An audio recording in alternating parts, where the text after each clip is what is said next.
Hello, everybody, and welcome to episode 52 of the Cataclysm of Hyrule campaign. I am the creator and GM of the campaign, Puckfin. For everyone joining us tonight, welcome.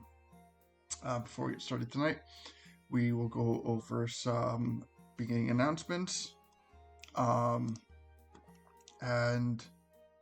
before we do that, I just want to say, tonight will be part 2 of the Forest Temple. So,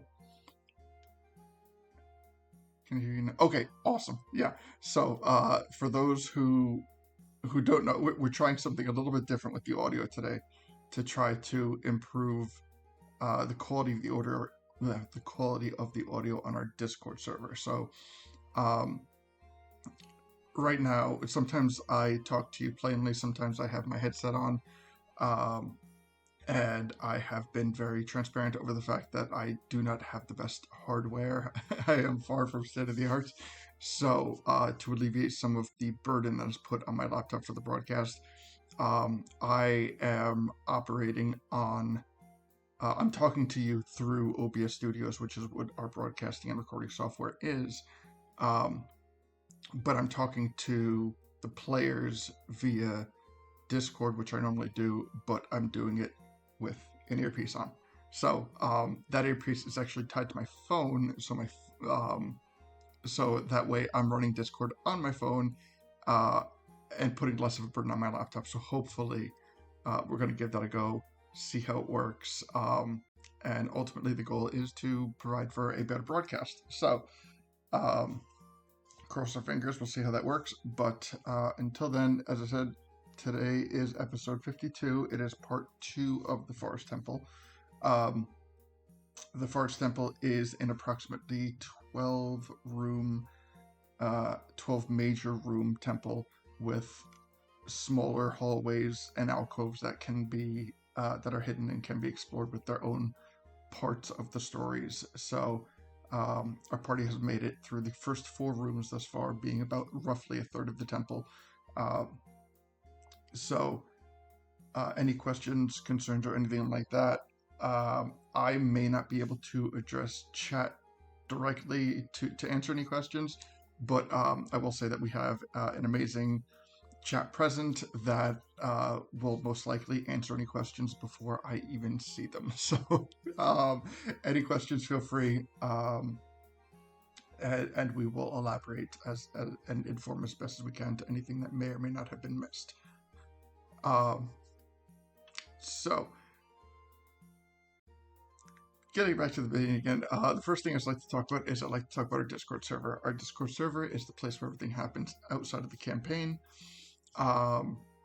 It is where we are able to most readily communicate with anybody and everybody about things such as schedule changes or dropping kind of like little hints and teasers that can happen. There are a number of channels in our Discord server that are designed for interactive means. We have chat channels, art and meme channels, we have voting channels, contest channels, we have loot channels. I haven't spoken about the loot channels in a minute, so in a few episodes, so let me just take a minute on that. The loot channel has a function where you can either earn daily coins and or purchase coins to use both in and out of the campaign. We talk a lot about items called cookies. What cookies are additional D4s that our party can roll to help augment certain rolls. So, say for example, a dexterity, a trap needing a dex save comes in, and the DC is a 16 on the trap and somebody rolls a 15, then they can utilize their collection of cookies that have been purchased to roll a d4 to hit that magic number and succeed the save rather than take additional damage. that is the most popular purchase in our loot store. Um, in addition to that, there's a number of other things. You can rename characters, which has happened throughout the course of the campaign. Rename certain NPCs. You can. Oh, it's even been a while since I looked at it. You can have me GM a private session for you. You can create an encounter. Creating an encounter is a very fun thing. And all the mechanics as to how this happens is listed on our Discord server in its respective channel. So, and also if it's something you're thinking about, if you want to, if you join our Discord and you want to find out how to participate more, like how to interact with the loot channel, maybe some commands aren't working the way you're typing them in and you don't understand what's going on. Myself and, well, the community entirely is very receptive into helping people. So, yeah. So if something doesn't work or you have any questions or anything, you can always, in the Discord server, reach out and somebody is always very happy to help you out and walk you through it. So yeah, first thing I'd like to talk about is our Discord server. The link to our Discord server can be found on our link tree, which Lido has posted in chat. In addition to our Discord server, there are a number of links that can be found on our link tree, including, but not limited to, our YouTube channel and our Facebook channel. So our Facebook channel, what happens is that is moderated by Lido, and he creates the event reminders and makes other various posts that really kind of keep everyone up to date with what's happening, in addition to information that may or may not be found in our Discord server. Case in point, I try to upload the videos as quickly as possible, but and I'm fairly good at that. I'm okay with that. But what I'm not always so great with is posting the link on our Discord as to when the when our most recent video goes live on YouTube.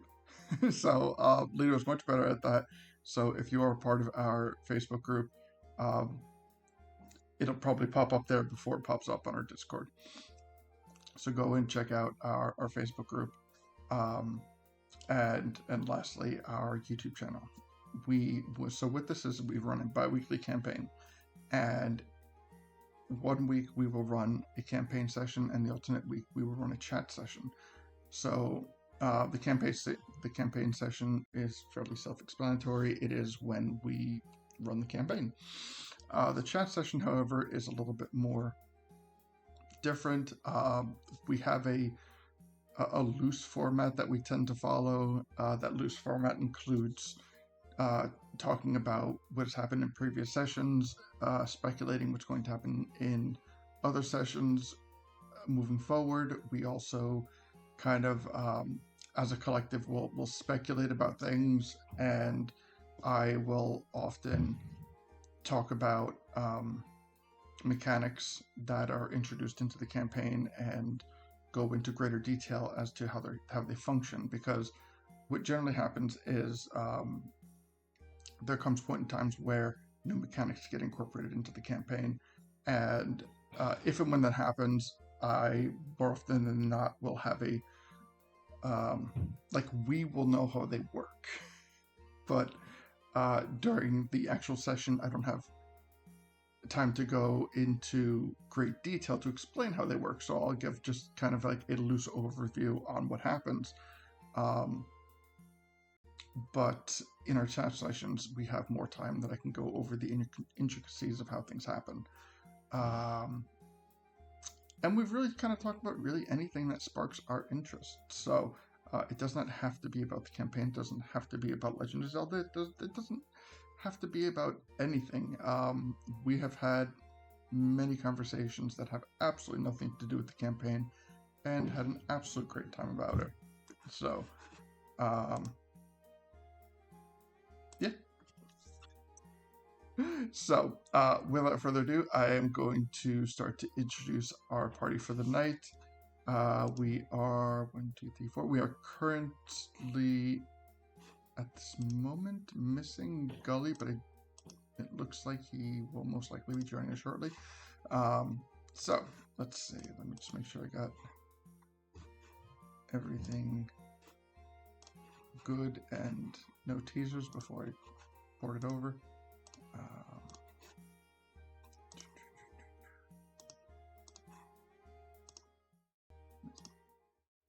This one? Yeah, let's go with this screen. All right, so let me turn on microphones and let's cross our fingers and hope that this works perfectly too, which I absolutely believe it should. So first we have Deacon. How you doing today, Deacon?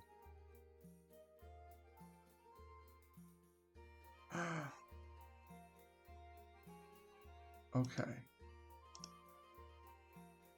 All right. Hold on. We have you coming through my headset, but not through my thing. All right. Okay. Maybe a hiccup. Let me see if I can.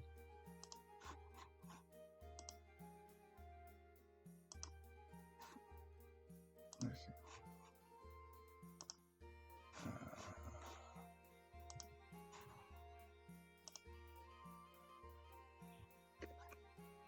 All right.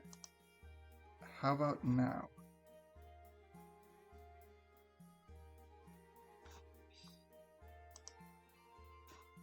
Give me a how you doing, Deacon. Okay. Oh wait.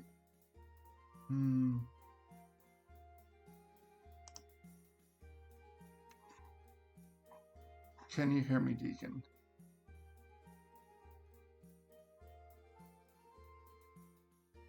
All right. Try something.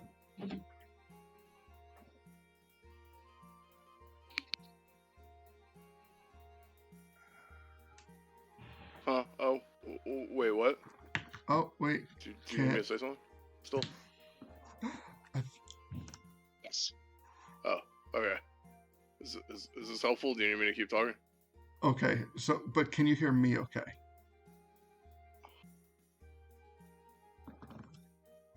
I think we might have hit our first note. So I can hear you on the stream, but I cannot hear you on Discord. It says you're muted on Discord, my dude. Okay. All right. But I hear him in Discord because I'm in Discord. Yeah. I don't hear him in Discord. You hear Puck in Discord? Oh, no. I thought hear you... now. No. I thought you were talking about Lito. Never mind. My bad. Nope, I don't hear Puck at all. Nope, never mind. Okay. But We're you guys killing it until in the dead air right now, by the way. Right? You guys can hear me Puck's now? now able to hear us now. And I hear Puck. Okay. So I am I don't think the headset's going to work because I'm off the headset now and I'm working back on the laptop. Gotcha.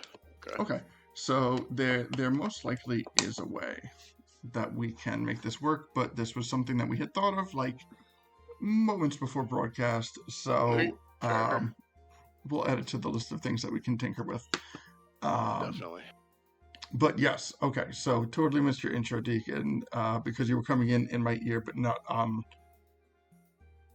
the live. So how you doing today? So Deacon is starting out the day with a stomach ache. Doctor gave me doxycycline with no instructions on what I wasn't supposed to do with it.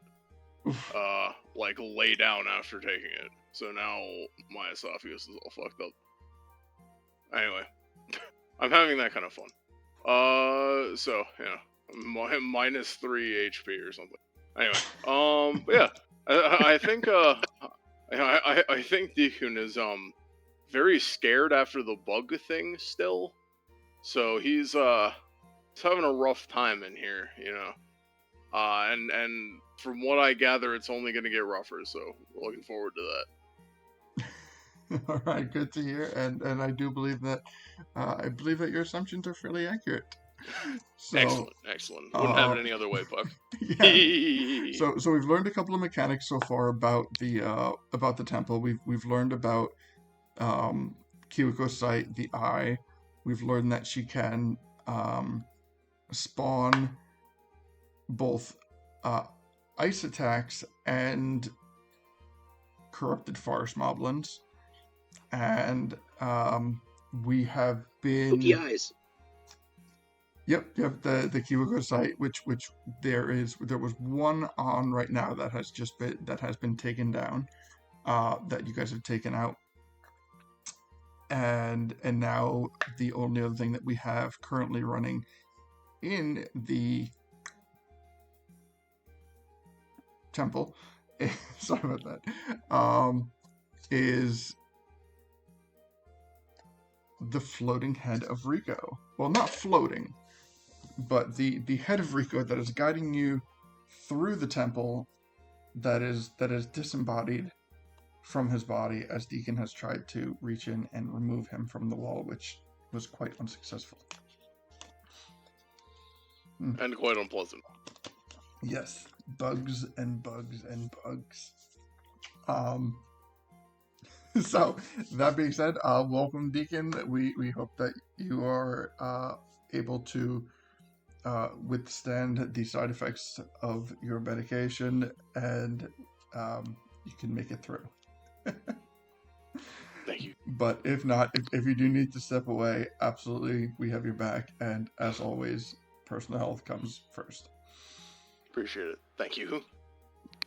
All right. Next to Deacon, we have Gully. How you doing, Gully? Doing good. Looking forward to smacking some more mofos around tonight. All right. We have run into specifically, I do believe it was 3 mofos that have been smacked around, all dead and knocked. So that was well taken care of. Any thoughts going deeper in what we're going to be dealing with?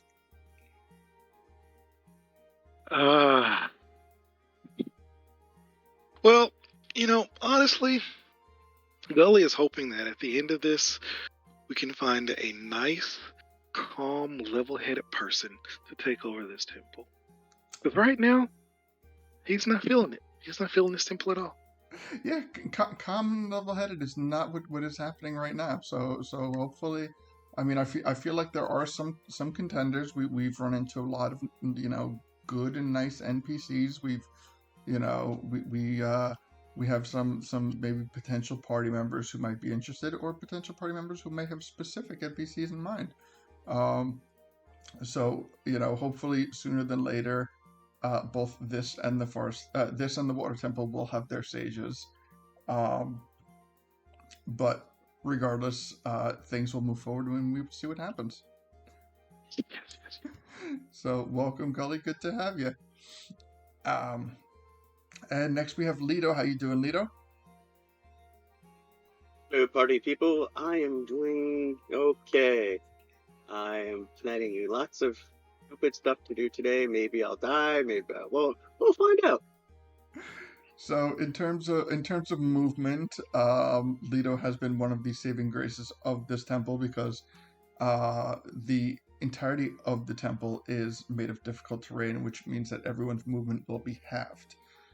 Lido is able to take the form of a moorbounder that has a speed of 70 feet, cutting it down to the 35 feet, which has been a big help for everyone that does not have a fly or hover speed. Yay. Yes.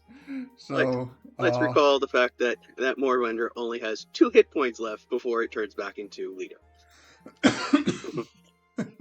Well, we'll see how long he's a moorbounder before he has to turn into something else. That is good information to divulge to GM before we get started. I want to be honest, so that if it comes up. Yes. But actually, like, case in point, a moorbounder has a size large, correct? Yeah, that's what I was trying to bring up last time, and that's why I'm like, it would still be stuck in the first room logically. Yes. Okay. All right. So okay. Yeah. Before we get started into today's mechanics, I did. Yes. we will bump Leto back 5 feet and fix his size. And let's see, can I make him? Oh wait, I can't make him bigger on the screen. I gotta switch. And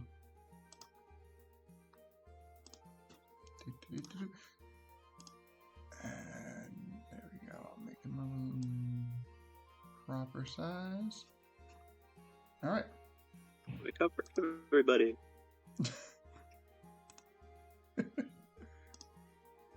Oh, and let's not forget that I also have 2 heads with me, Plum and Apple. Yes, Plum, Apple, and Deacon are all riding on your back. So yes. At the moment. Yes, at the moment. So, so we have kind of reached what appears to be a corner of the temple.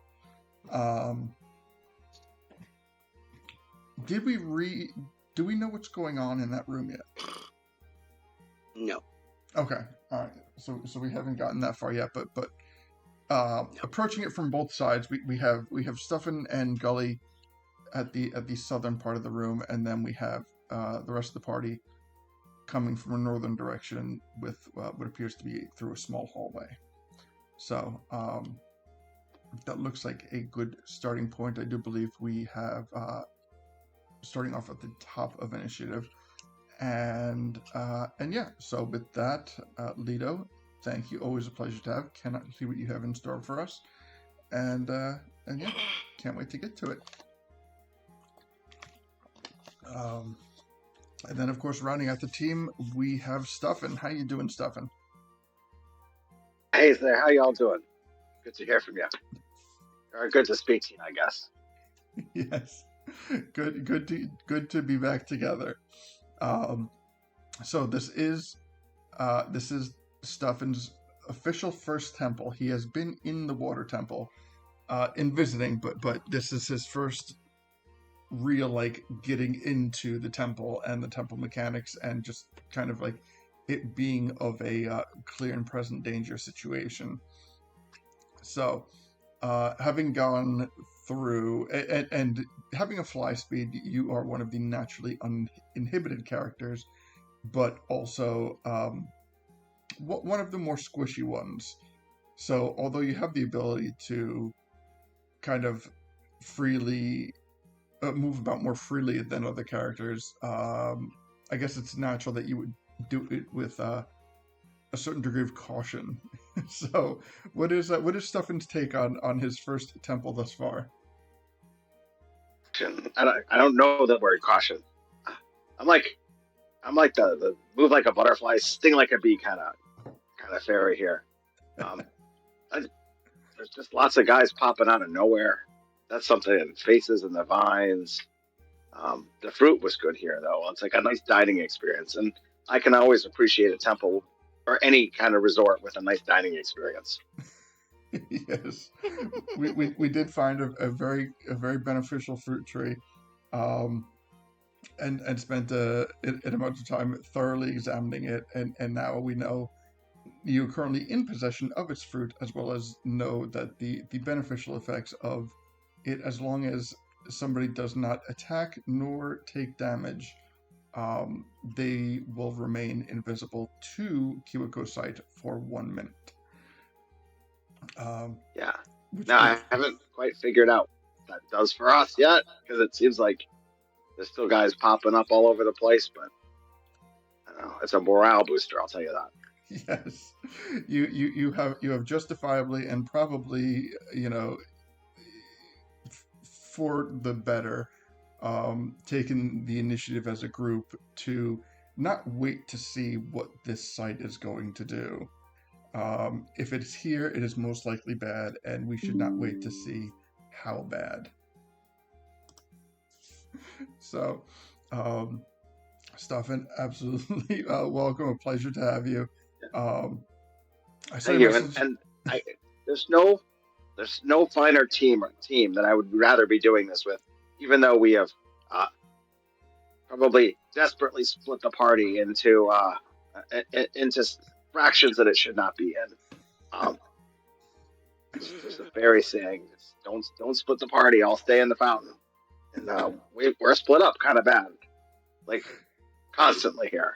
Yeah, I mean, looking at the map, you are like from a radial perspective, very close to each other. But given the movement restrictions, as well as you're not quite sure what is in between you two, in between the two separate pieces of the party, it can be a little bit nerve-wracking not knowing what is separating you. So, This is where you're supposed to tell us something about what's separating us. You build suspense, right?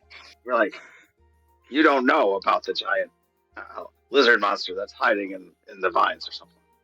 Well, it appears that you do need to move another 10 feet north to reveal what is in the next room. Yeah, okay, so thank you, Stefan.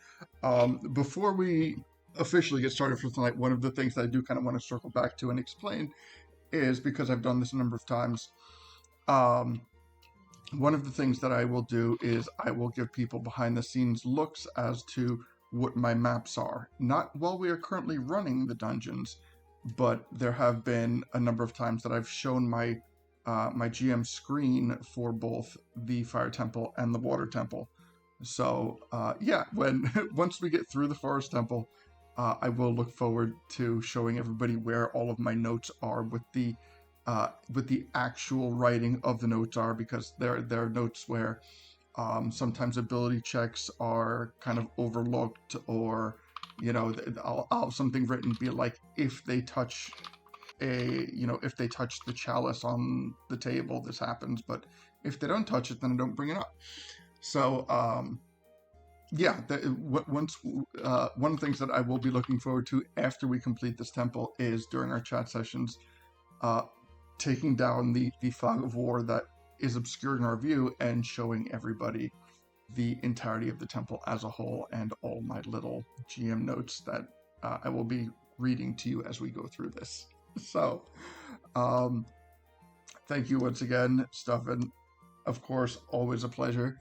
And yeah, let's just get down to it. Let's see. Let me just double check my stuff and get over to my GM screen. Okay. So starting at the top of the turn order, we have Deacon. Deacon, are you still with us? Yes. Okay. Can you hear me? Yes. All right, just making sure. All right, so Deacon, you are riding atop Leto the Moorbounder, and you come to a hallway, 10, 20, it looks about 30 feet long, and then comes to a turn.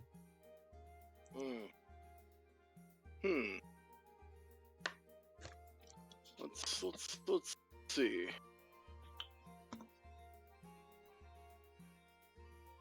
Huh.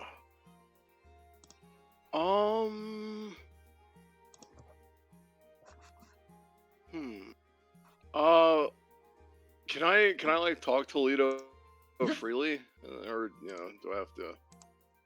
Yeah. Conversations. I'd like to look down at Leto now that he can like talk in his beast form, and go, hi Leto, do you have plan for scooting us through here, or should I just ride on your shoulders like normal? I think you should just ride on my shoulders, since I realized I'm too big. I'm kind of stuck at the moment. I gently pat his head and I say, that sounds good. If you want, I could do the Liberty. Like, does it take an action to break out of beast form? Like any kind of action? It's a bonus action. Well, no, to drop it, it's actually free. Oh, okay, cool. So I was gonna say, I have a bit of a plan that I could hit you with. Does damage carry over to your form when you? Yes, it does. Oh, okay, never mind then. So I used this once before a long time ago, and I think it would be very useful in this dungeon, but it has to be used very carefully. If I ride on your back and I cast Dissonant Whispers on you, you can just move up to your speed as a reaction in whatever direction I lean away from you So like, if I like lean towards the back and I cast it on you, you could just sprint down that hallway as a reaction. I'm too big for the hallway. I know, but I'm saying this would damage you and take you out of the form, so it would kind of do that anyway. But I don't want to damage you like that if it carries over. It's one thing to damage like an animal form, but yeah. So I just want to let you know that that's what I was thinking of. So I have an idea. Cryptic. Okay. All right. So let's see. Just hang on. I have an idea. There, Okay. I told you in character. Thank you. So what I'm gonna do is I'm gonna use my action to cast Armor of Agathis at 5th level, Okay. granting me 25 temporary HP. Very nice. Okay. Posted. Yeah, let's see. As a bonus action, I should still have Swift Quiver active, so, yeah. That'll last for a little while. And is concentration. Armor of Agathis is not. Let's see. One more thing. I just need to read this real quick.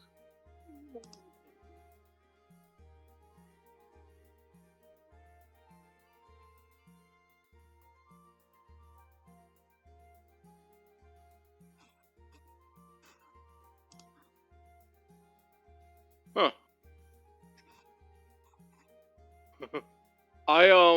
Huh. Okay.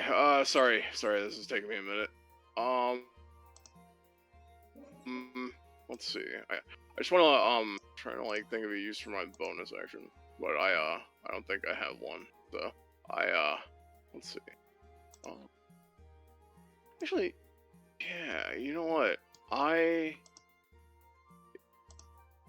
Yeah, I had my turn. Sorry. Okay, that'll do. I just cast Armor of Agathis. I had my turn. Sorry for the wait.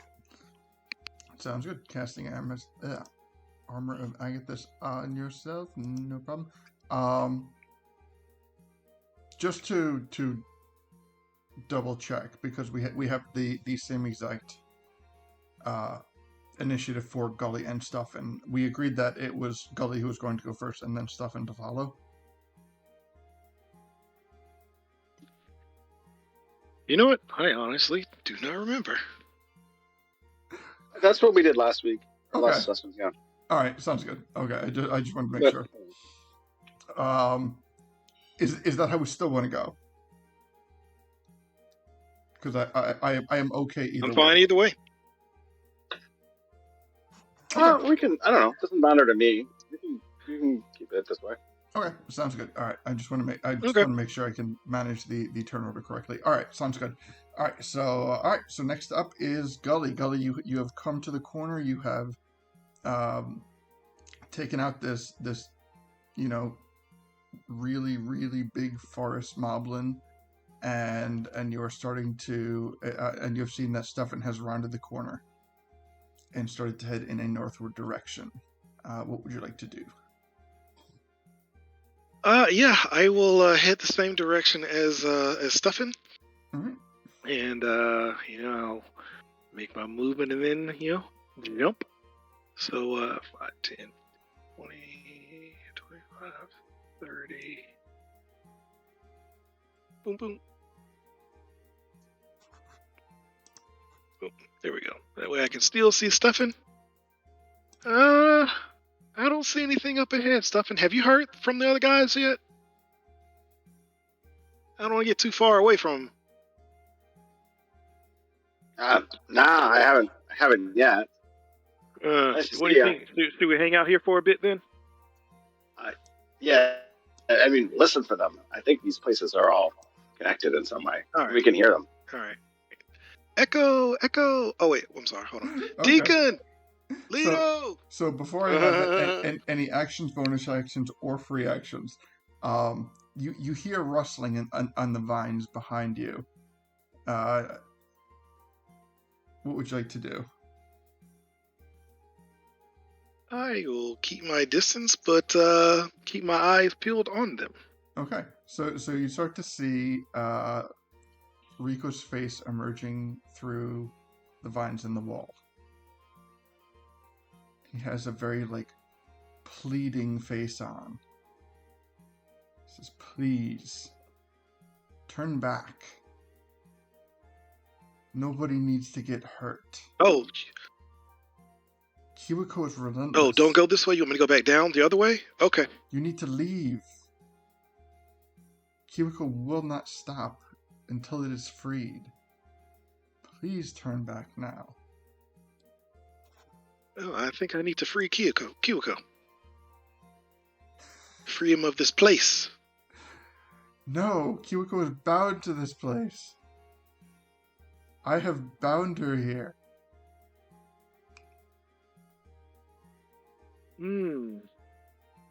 So, but wait. You bound her here? But so are you the sage for this temple? No. Saria was Saria, as she once was this temple sage, but now she has been corrupted, and I am trying to keep them here.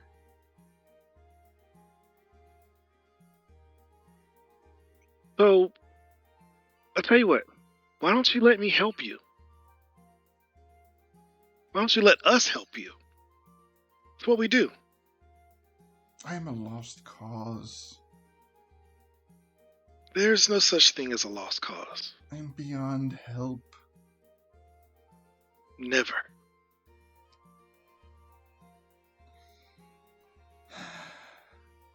Yeah, I may not look it, but I'm actually the sage of the fire temple.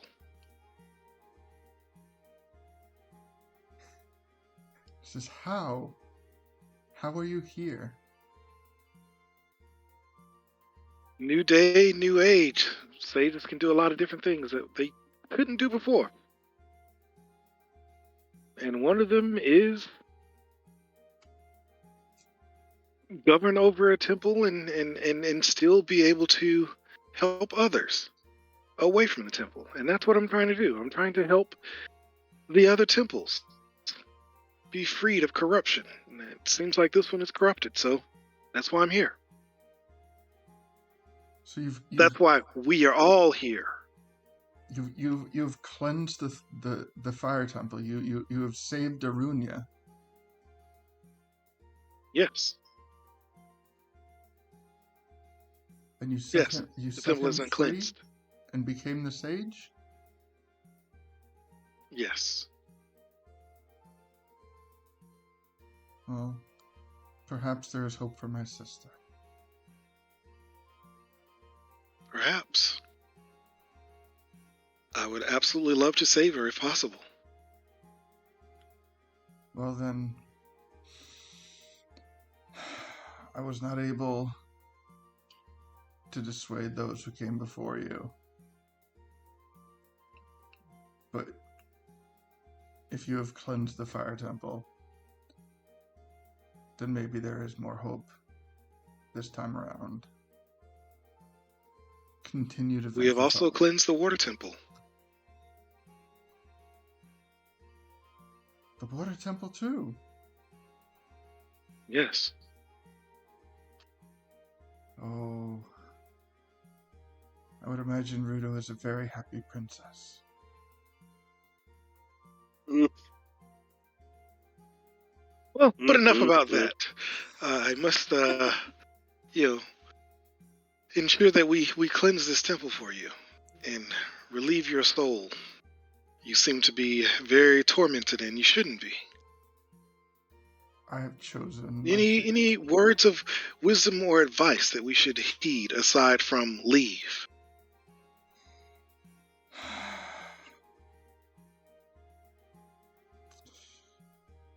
there will come a time where you must make a choice. And if you survive to that point, then clearly you and your friends are strong enough, wise enough, and brave enough to make that choice.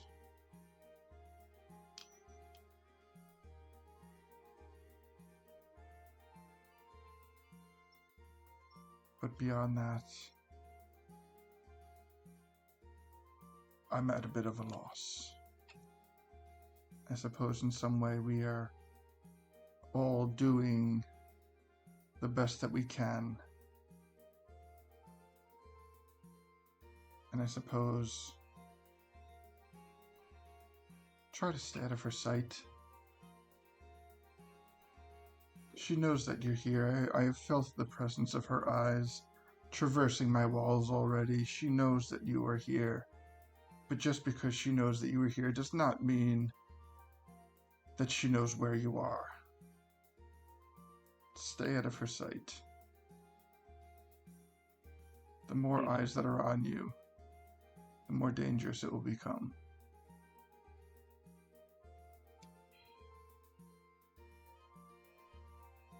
Understood.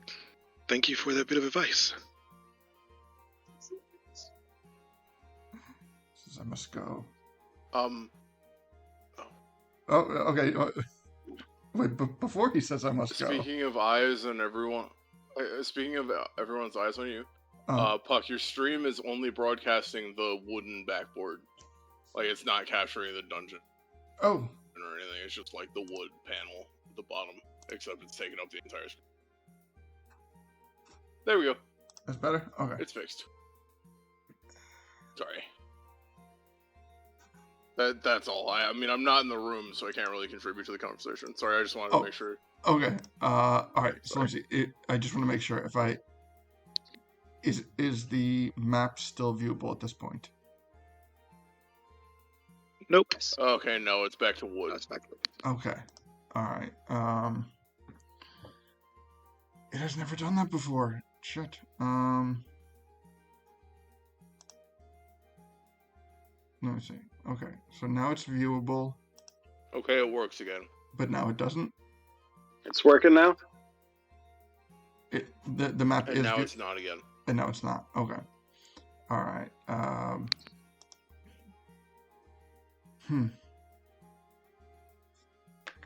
Let me see. I'm trying to think. While you're doing that, can I step into the room and Yep, talk with Gully just a little bit? absolutely. Yeah. I Okay. gotta Yeah. step away from my computer just a minute anyway. Hey Gully, hey Rico, I totally wasn't listening in on to you guys talking like 10 feet away from me for what I know was less than 6 seconds, but felt like an eternity. And man, that's heavy. I just gotta say that's heavy. How are you processing this, Gully? Well, I mean, well, we know we need to, limit her being able to see us as much as possible, but we definitely got to cleanse this place for sure. Yeah. I agree. But again, like I said, I don't think we should get too far away, without connecting back up with Leto and Deacon. I should probably put Deacon on my shoulders or something. Yeah, and it sounds like maybe we should all eat some more of that fruit. Make sure we're like super invisible to her. Oh yeah.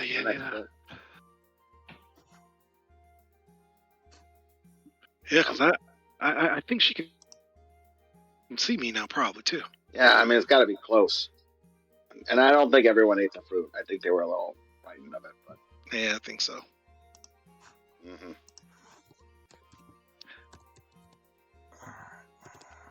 Okay. I'm gonna try something new to make. Yeah, I mean, sometimes what's we the can be a worst little that's too gonna happen? cautious. We die and we just bring the person back. No, That's so right, we right? can do that People, quick question is, are you guys looking at the Roll20 map right now? Or are you looking at the Roll20 home screen on the broadcast? fairies used to die Probably sometimes. at a fairy fountain near to the fire temple. Not the water temple. Well, I mean, whatever they want to do there, but I think it'd be cool if we have a fairy fountain where fairies could, congregate at the fire temple as well. A nice hot sauna. Right. Spa. Can we turn that into a business, do you think? Of course. Like high-end resort with like the hot spa. We could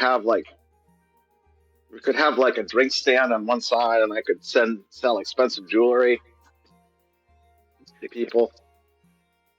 Well, we won't put out any ads or commercials selling our wares, but I think it's a good idea. Well, I gotta step away from my computer for a second. All right. Okay. Have you checked the room, Karen? Maybe we should just. Hold on. So, what is visible to everybody right now? Never mind. Perception check for when our DM gets back, and you can be like, he percepted really, really well. He percepted for a nat 19 is what. If I had to quantify the amount of perception I have right now.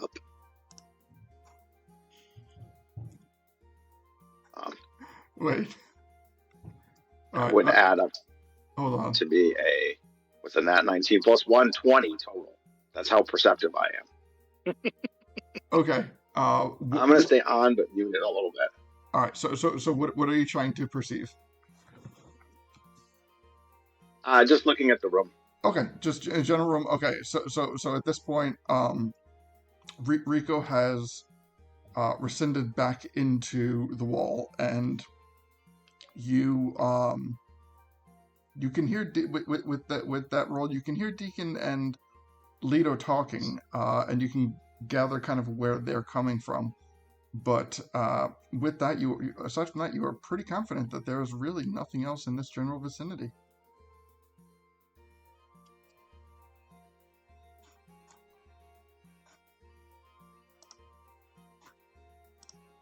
But I do just want to make sure about something, that you guys are seeing the Fog of War screen right now, correct?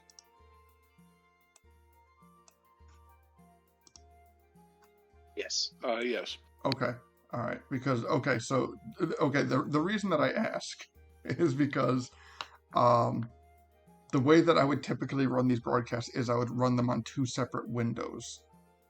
And for whatever reason, what it's doing now is when I switch over to my GM screen on like a separate desktop, it's blacking out the Roll20. So normally I run Roll20 on Firefox. So what I'm doing now is, which might come off a little risky, which is why I'm asking so many questions, is I'm running one desktop, but I'm running the player screen, which is what you guys are viewing. I'm running the player screen on Firefox, and I'm running the GM screen on the same desktop on Google Chrome. So I should be doing less switching between screens. It should provide you with a more consistent screen. But Google Chrome is notorious for eating up memory, so we'll see how this works out. All right. Okay, so Stefan, I believe that we wrapped up Stefan's turn. Perceived nothing of special of interest in this room aside from having conversation with Rico, divulging a little bit more information. A little bit straightforward, a little bit cryptic about what is going on in this temple and what there is to find. With that, we are moving forward to Lido. Lido, what are you up to? Deacon, are we still moving down this hallway, or do you want to try the other hallway? Honestly, I'm good to move down this hallway just to recoup. Okay, so I pick up a paw off the ground, I make a magic sign, I say, oh, let's try this, and I cast reduce enlarge on myself, and I reduce myself down to a medium-sized creature for a minute. Yay! Nice. That's smooth. So you're a tiny moorbounder. No, I'm a medium moorbounder. You're a meaty Nice. bounder. Yes, but apple and plum unfortunately go away because it's concentration. All right, so we're going to bump you. Oh, wait. All right, gone, and you. All right.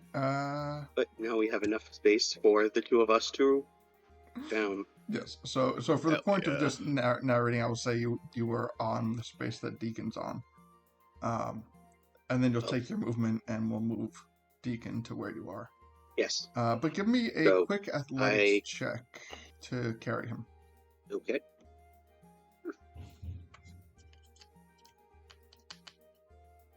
Let's go back to Moorbounder. What's the Moorbounder cooler? And Lido is Frank. And 4.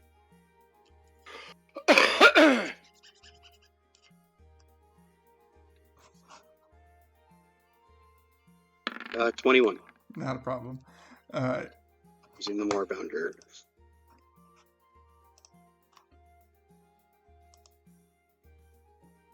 Alright. So we can go right there.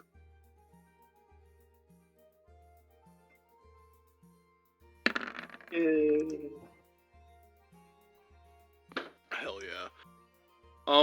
Just to just I don't know about the athletics check. The one thing is technically speaking, I'm a size small creature, so I can ride even a medium creature as a mount. Yeah, you know what? It was more just to make sure that there was no nat one to incite some shenanigans. Ah, understood. Sorry. Yeah. All right. Let me remove the 2. Let me throw off this one.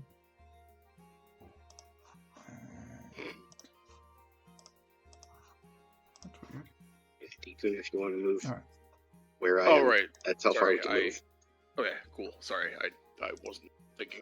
All right. So you guys come around the corner and you find Deacon and Stefan, and your party is back together again. Hi Hello. guys.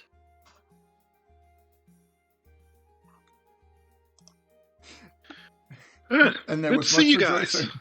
Finally. Good to see you too, Gilly. We got up. Oh, I see we went different ways. Okay, well, I guess we can go back the other direction now. Okay. And I fill you in on everything that Face Dude said as well. Face dude. Did you ask him if he could just lead us to where Nope, I Soria didn't. is? Okay. Well, That- next time. That's too smart, and I wasn't thinking that far ahead. It's okay.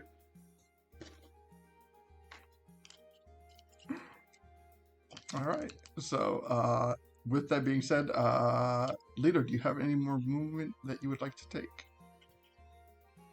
I can dash. You could dash. You have not taken your action yet. That would be 35. So I'll be right there looking down the hallway. All right. Nice. And as you come into that hallway, you do see the remnants of what appears to be, kind of like. Or did it go away like the other one? Yeah, but yeah, that's what I'm saying. Like it went away, but you see like the remnants of just like the like dead foliage resting atop the vines from like what's left of it. Enough that like there's no body there, but you're aware of what went down. Like, you're like Gully and stuff and took out one. Signs of of a these bad boys. struggle. Yes. So Deku, I guess that's it for me. We just have to wait on them, though. They have to catch up to us. Now we're the. Oh god. Alright, hold on, let me get up my... Hi ho, Lido, and away. You know, Or whatever sound a Norma Bounder makes. alright. I do just kind of imagine Lido Deacon making like new noises as we run past everybody. Exactly. Fast as fuck, boy. Okay, so to refresh. Okay. Alright, with that being said, we have... where is it? We will end... So, as I just like talk this out, typically layer actions have a initiative of 20. And every single person that is running initiative right now has their initiative higher than 20. So what we are going to be seeing is we are going to be seeing our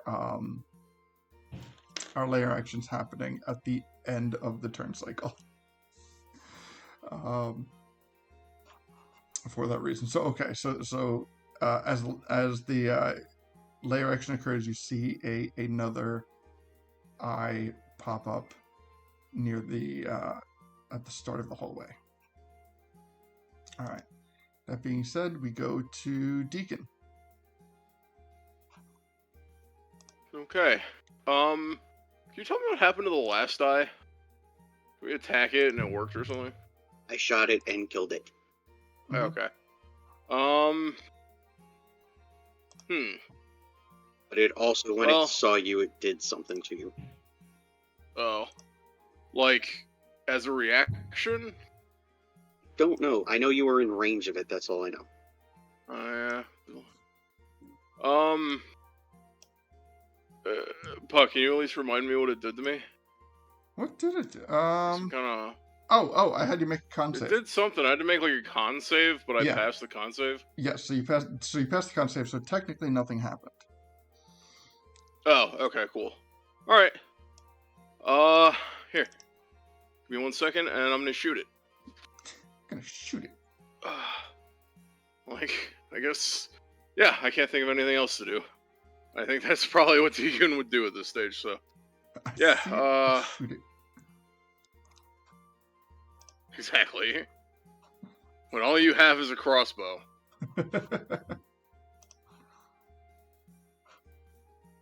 Actually, right, we're using swift quivers, so I use root bow.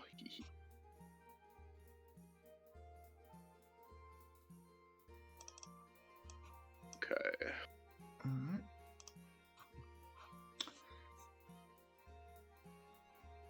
Okay, 11's probably gonna miss. 11 hits. Oh, wow, okay, cool. It's a disembodied eye hanging out on a wall. It's not gonna have a huge AC. Fair enough. Works for me. And it's a very big and noticeable eye. Nice, okay, that's good to know, that's good to know. Alright, And 21 so piercing. 21 magical piercing damage. Yeah, that will absolutely. It is magical? Yeah. Okay. So this thing pops up, and right as it pops up, Deacon draws his bow and just immediately knocks it right back out. All right. So that's it. That's all that happened. So what would you like to do now? Let's see.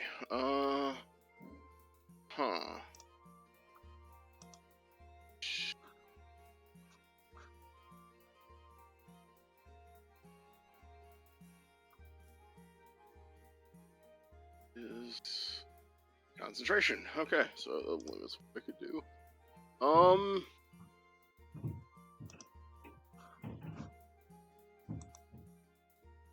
And thrice. Yeah, I guess that's actually it. To be honest, I mean, I'm riding on top of Bolito and all I really so okay. So since I have 2 bonus action attacks, can I like ready my? Can I wait? No, fuck. I can't ready an action if I already used the bonus action. Yeah. So I guess that means I can't do anything else. Okay. Yeah, I end my turn. All right. Sounds good. I'm just getting up the board a little bit. All right. All right. So with that, we move to Gully. All right.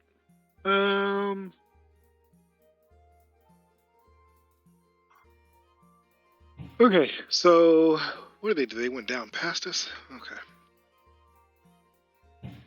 Alright, so I will head down that way as well. Hey, Deacon. Lito. Hi. Hi. Hello. How's it going? Hello. Good. Yeah, Lito, if you made yourself small, well, you're in Warbounder form, but honestly, if you made yourself small, both you could just get on my shoulders, but whatever. No, I can't make myself smaller than this. I can only, with the spell, you only go down to 1 rank. No, like your regular size. Your regular Lito form, and then you use it on that form, and then boom, you're small like Deacon. Yeah, but then if we get into too a many fight, spells, I'm no tiny. big deal. Yeah. Oh well.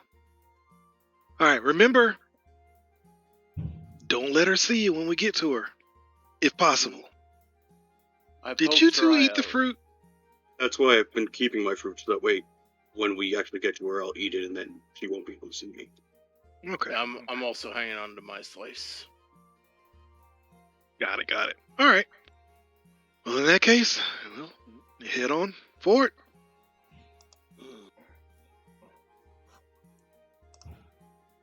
All right. All right.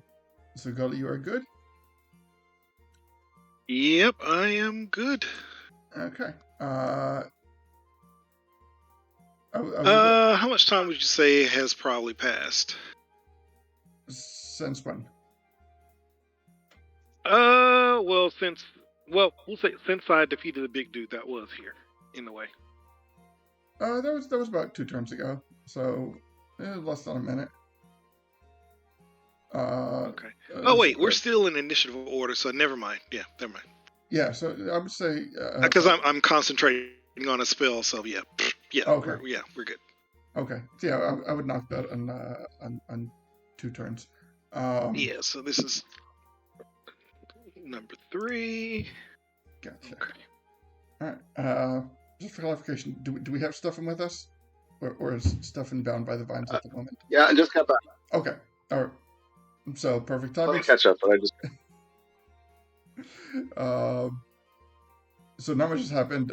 Gully has moved south, and the party is starting to enter the hallway. Okay. I will go to the Santan.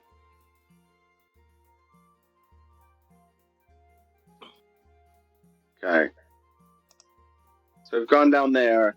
I'm going to keep going. I will use my action to dash and come in here to the southern room. What do I see in the southern room? All right. So let me get that.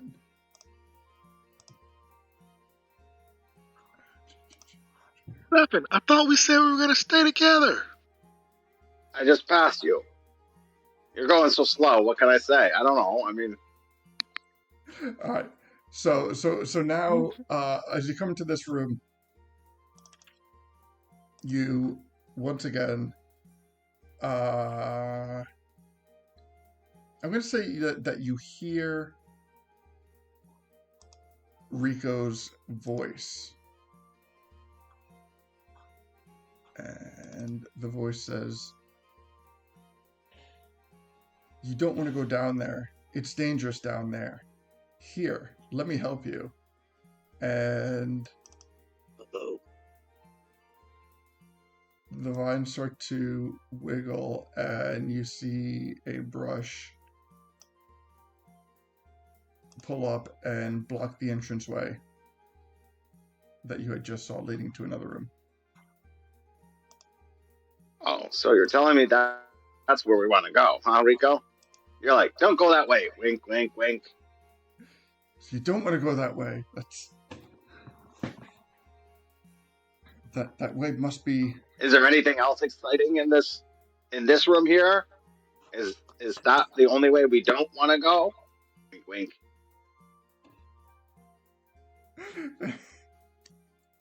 He's like, you didn't respond when I winked, so that's why I'm saying wink, wink. Just so you know. No, this is not a good path. Just you trust me. You don't want to go down that way. Okay. Give me a nature check.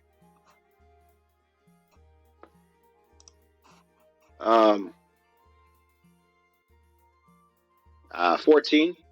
14. Okay. In the southeastern corner of the room, you notice that there is some kind of like purplish vegetation that does not that's not like anything you've seen thus far in the temple itself. Mm-hmm. Okay. Hey, Lito, we're told we definitely shouldn't go into this room and then to the east. Wink, wink. So don't follow me, because I'm not going there. I don't know. Okay. I'll head to...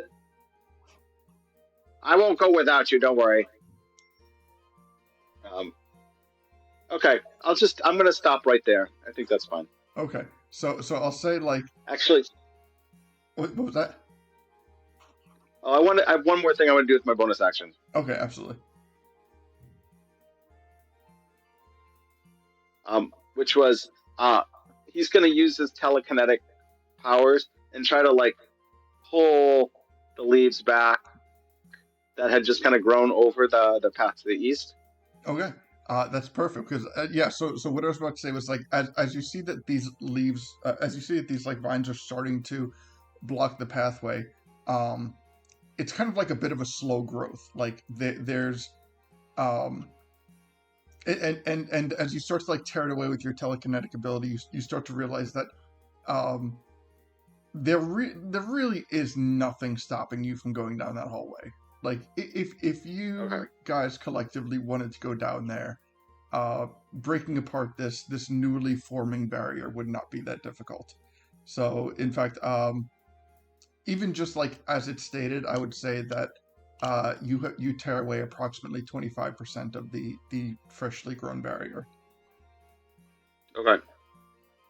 Perfect. Okay. And that's your turn? Yeah, that's it. Got it. All right. So with that, we go to Lido. So, are we supposed to go down there?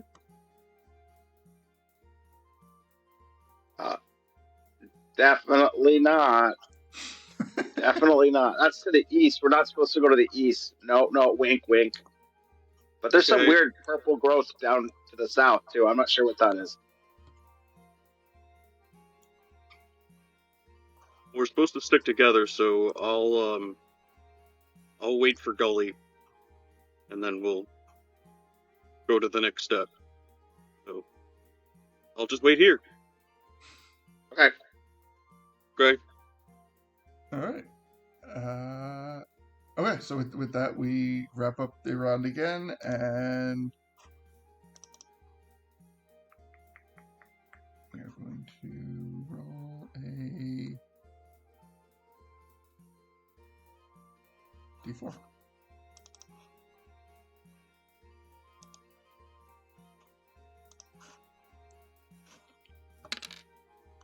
Two, all right. So,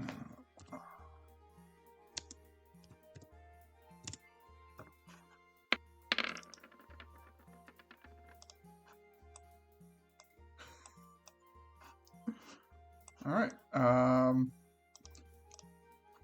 You can hear the rustling of vines. You are fairly familiar with this, the sound of what these vines mean, and you are aware that more moblins have leached their way into this temple. All right. That being said, now we go to the top of the order. Receiving reports that a second moblin has hit the dungeon. Yes. Sorry.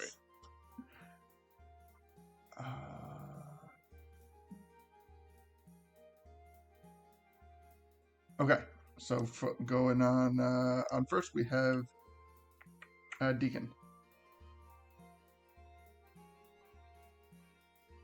What would you like to do?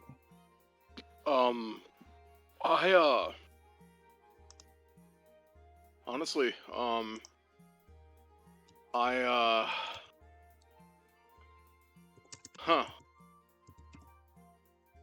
don't actually, I guess I'll hold a firebolt until Leto goes into the room, at which point I'll, attack that barrier that I heard of.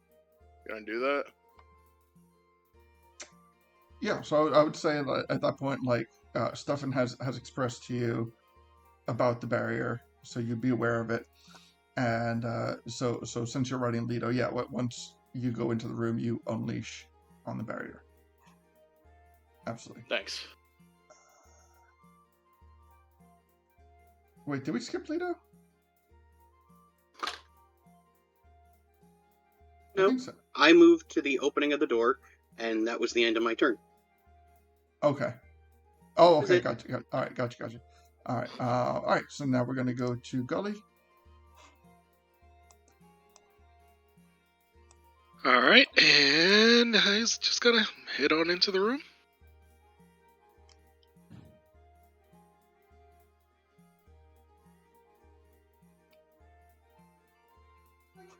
All right. So you make your way into the room, All and right.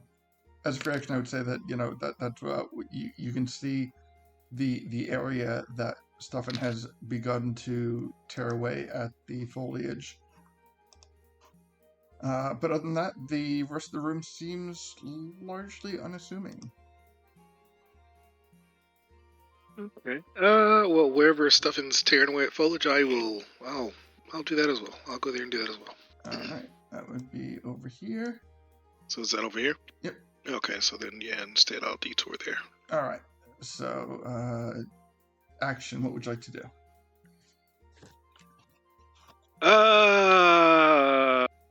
Well, action. I'm gonna swing my sword at this junk. All right. Give me an attack roll for shits and giggles. And then Okay. roll me damage. Come on. Oh, I have it right here. There we go. Definitely gonna hit. Oh, I did not mean to roll that at advantage. Fair, the 24 will still hit. Take that off. All right. Literally slicing at a giant wall. So. All right. Yep. And then because I am still concentrating on this, that additional fire and radiant damage will hit. Okay, so 25 plus 15, so that's 40 points of damage, including fire and radiant, and I would say 10% of this wall is left, but to the point that you could probably just walk through it if you wanted to. The vines have become singed from the fire damage. But you also note specifically as you were cutting through it that you can swear that you heard screaming, that you hurt the vines, and it made an audible, painful screech.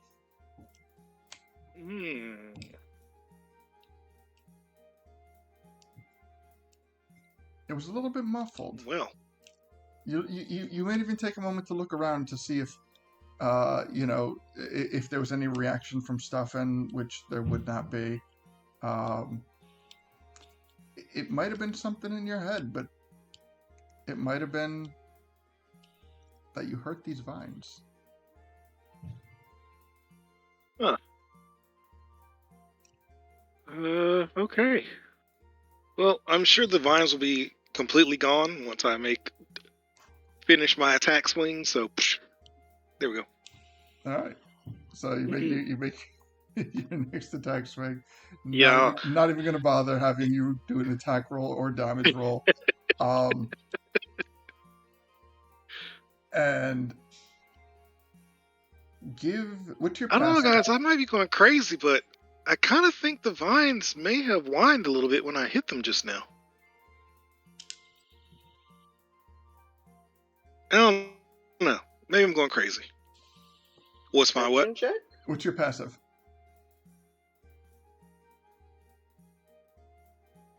Questions? Passive perception. What was the question? Puck? What's your passive perception? My what? 20.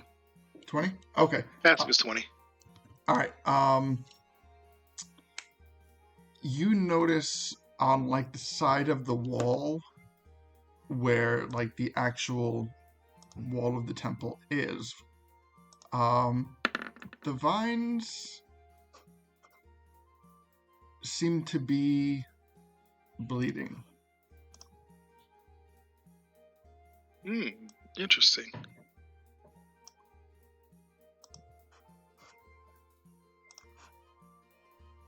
Whoa, guys. This is super weird. There's blood on the wall from where I was just hitting. But I'm sorry, it's like That's like not a a normal thing green. for a It's like a plant. green blood. Like there's like a thick green viscous material coming from the vines where they were cut. Mm. Yeah. Do you think you're hurting the temple, or do you think you're hurting like the guardian of the temple, who's not really being a good person right now? I don't know. If I can chime in, from what you relate us about the dialogue, with Rico, it almost sounded like he was implying he was bonded with the temple itself in some way. Maybe he is the walls or something. Oh no, did I just put a hurting on Rico? Well, I don't know that for sure, but it's either Rico or Kiwako, one of the two, I imagine. I mean, I'm fine if it's Kiwako, but if it's Rico, it's not good. I guess I'll refrain from putting the beat down on any more vines. Did you taste the blood? Does it taste more like Rico blood or Kurgo blood? What? Or neither of them? No? Well, I haven't tasted it yet. I don't know if it's, Oh. sweet like a honeysuckle or if it's bitter like blood, but yeah, I'll leave that alone. I won't taste it. Okay. All right. Any more movement? Because I mean, what if it is actually plant blood? Ooh. That's called sap, Like where I come from, we like make things from plant blood, from sap, like maple syrup. When you put it that way, it's not so bad. So wait, are you implying that if you stabbed me, I would leak maple syrup? That's awesome. Maybe it would be some other kind of syrup. Because I'm not letting anybody stab you. Thank you. Thank you. Well, I mean, Well, maybe we just take a little pin and just prick your finger, Deacon. Let us see. Yeah. My headcanon is that he's a cinnamon plant, so I don't know what that would result in. But Cinnamon sugar. Is that why your skin and your bark smell so good? Yes. I have he is cassia cinnamon. Very slightly toxic to your liver. So, Fun fact: cinnamon contains trace amounts of coumarin, which means it's bad for your liver. It is a blood thinner. Coumarin is also known as warfarin. Anyway, so also fun tidbit of information. You can tap way more trees than just maple trees. It's just that the sap that comes out of it doesn't taste as good. that makes sense. Yeah. I hear it's also often. I imagine it's also often poisonous. Yeah, I would imagine And this is where we get off track. Sorry. Deacon, do you have any friends or relatives that might want to participate in a little culinary experiment? Guru taught me how to make culinary things. Guys, we're in a temple. Sorry. They're trying to kill us. Sorry. It's the forest Can't help temple. It should have lots of trees in it. Why doesn't it have trees in it? That makes no sense to me. I'm here, and I'm a tree. That makes it okay. I'm going back to the entrance. Sorry, Lito. All right. Okay. So with that, we'll take it to stuffing. Right, back to the roots of the dungeon. The roots. That was bad. That was a stretch. I'm sorry. Well, I think I've put myself into a corner here. I have to check out that blood more carefully. All right. Give me another nature check for that. Well, you know what? Actually, like before I have you make a check, what are you trying to determine about the blood, the quote unquote blood? I mean, anything botanical about like what it is, what kind of plant it's from. I will maybe even taste it and be like, does this taste like, I don't know, Rico, or does it taste like something more evil and foul? Okay. So for determining as to what it is, give me a nature check. That would be a 26. Okay. Yeah, this 26. This absolutely, undeniably is.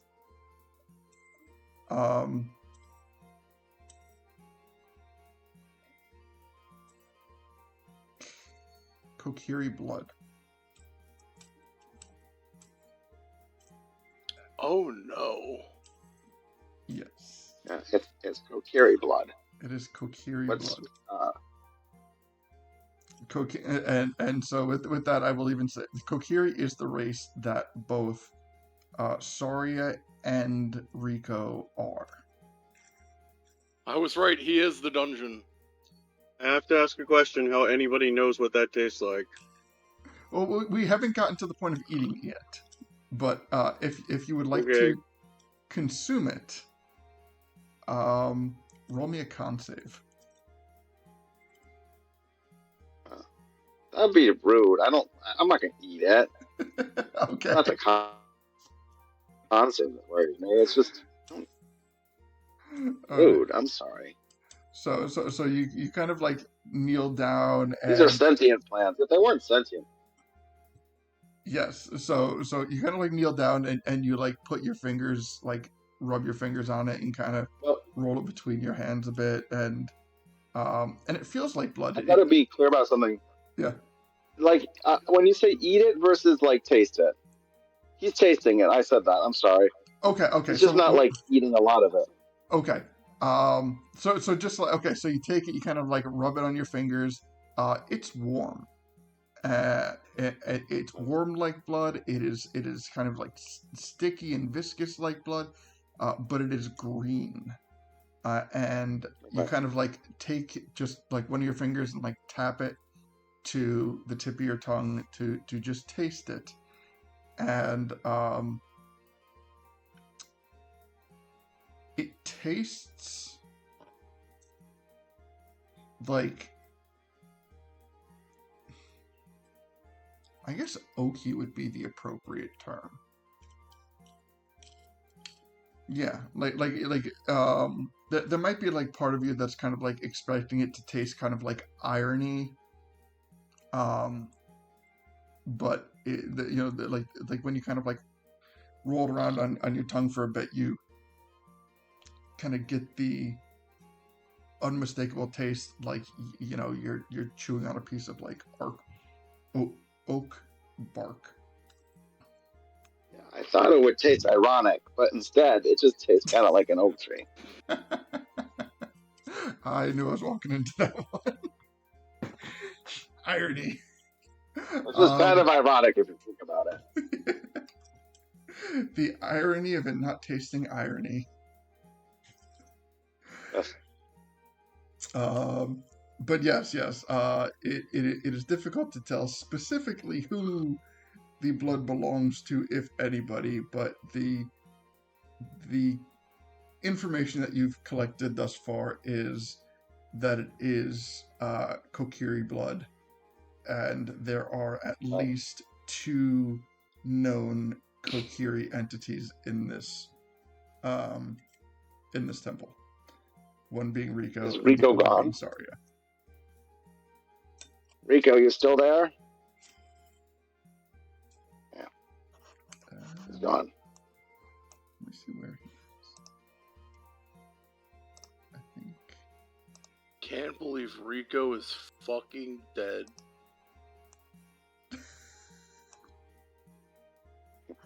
Golly, did you kill Rico? No, I didn't kill him. We could stop chopping these and just kind of pull them away. Nah, that was his sister.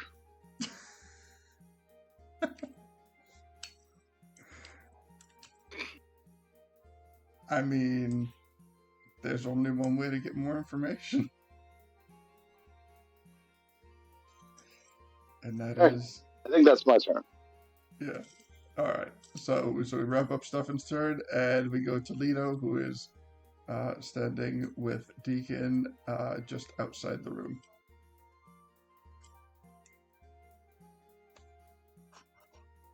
You basically said as soon as we enter the room you're gonna fire, so it's like, what do I do? The barrier doesn't exist anymore, though. Gully cut it down completely. The held action There's does nothing fizzle. for me to shoot at, which means my held action fizzles.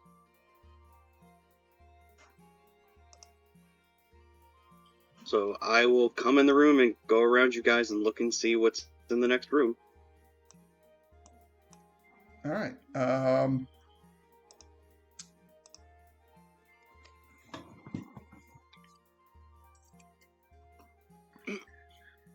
Alright, let me do a quick check.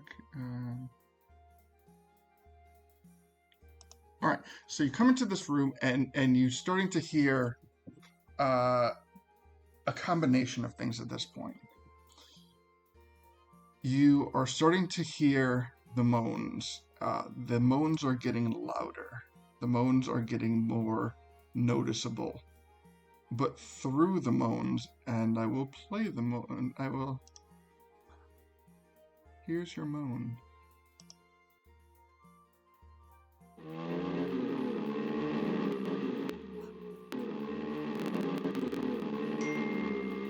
That sounds like cows mooing. No. So, I know Yeah, that Lito, sound. run away. Yeah. in between the moans, Move as far and as fast as possible. Mm-hmm. you hear a thumping sound. Give me a medicine check. Okay.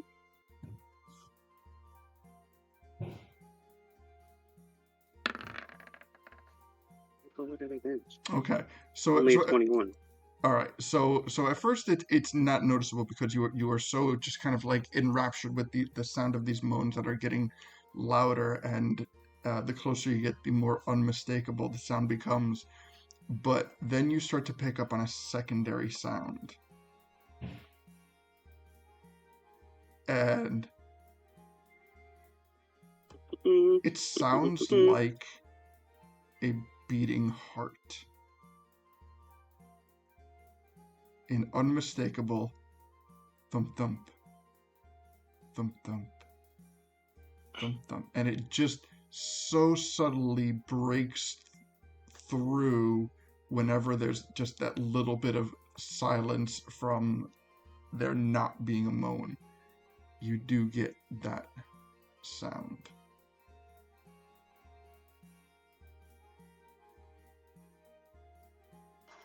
You know what that is, don't you?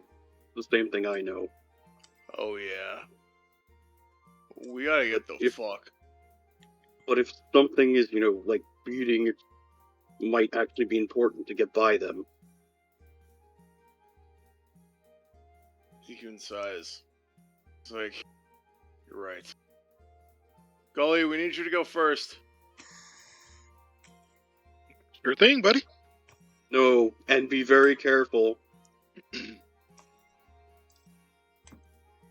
You can tell them what they are. Yeah, I'm pretty sure those are Redeads, my guy. Yeah. I'll be honest, seen many of I've those. never fought one. I just saw them and ran away. So, when they screech, they paralyze you with the paralysis condition, and then they try to latch on to grab you, and, that's an automatic critical hit. As either a bonus action or a reaction, I forget which, they paralyze and frighten you. If you are frightened of one, it can use like a bonus action or a reaction to move up to its speed and then attack you, which since you are all very painful for you.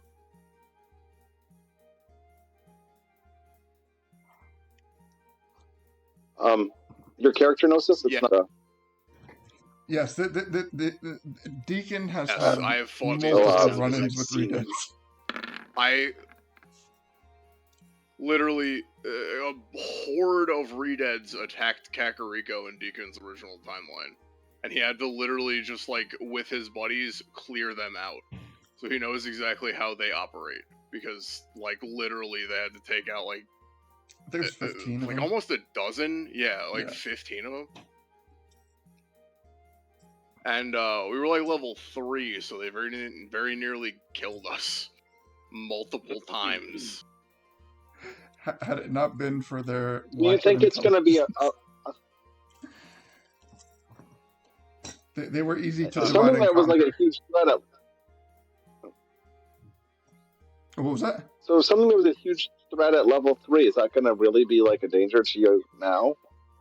Yes, because paralysis is forever.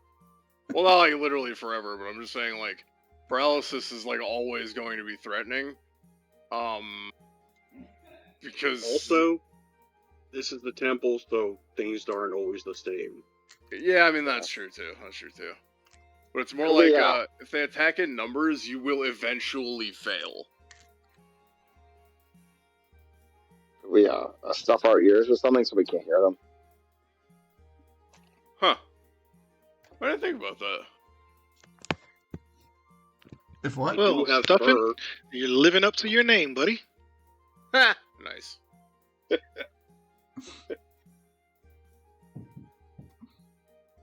Yeah, that's Okay. where Lita will stop his action. All right.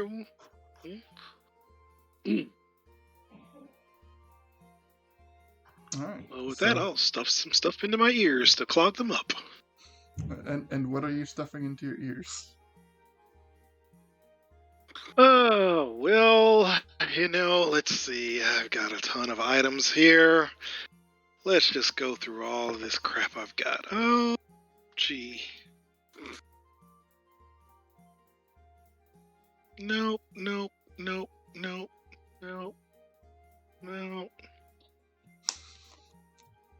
Okay, you know what? He's gonna use some, this is crazy. Grass and cloth.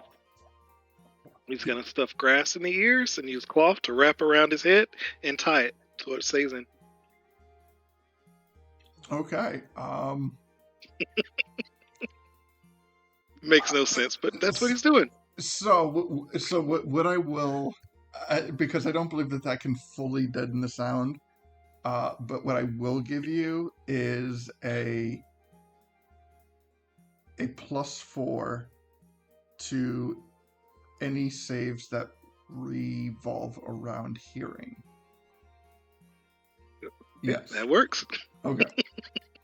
So the sound is not fully deadened, but it is muffled. Okay.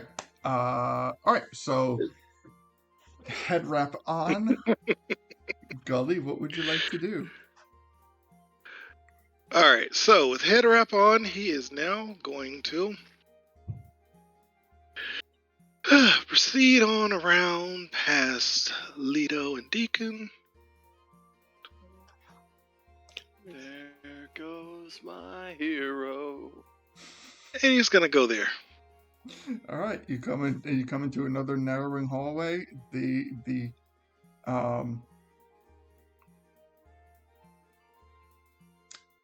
Give me a stealth check.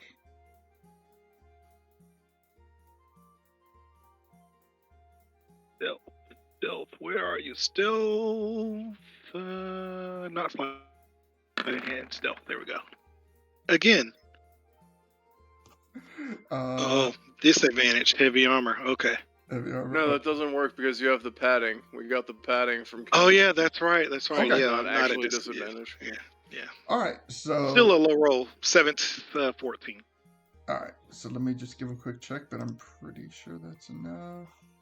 I forgot. That's right. Yeah, we do. I do have this the special armor. Oh, this is not that is not going to be a hard roll to beat at all. Okay, yeah.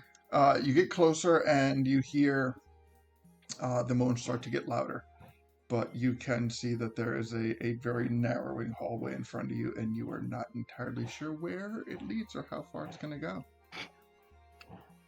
Okay. All right. With that, we go. All right, fellas. Got a hallway up ahead. All right, Stuffin, you are up. Google the answer to my homework. Yeah, I'm gonna start by sticking. There's got to be like something in the healer's kit. Is there like wax in the healer's kit or something? Or You know what? Let me go quick check. there's got to be wax in my jeweler's kit. My jeweler's kit has things to make molds and stuff like that.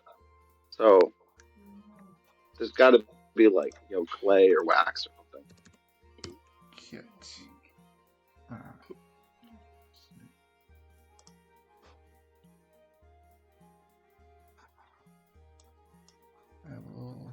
Okay, healer's kit. Jeweler's tools is what it's called. Let's see. Leather pouch containing bandages, salves, and splints. Let's see. Jewelers.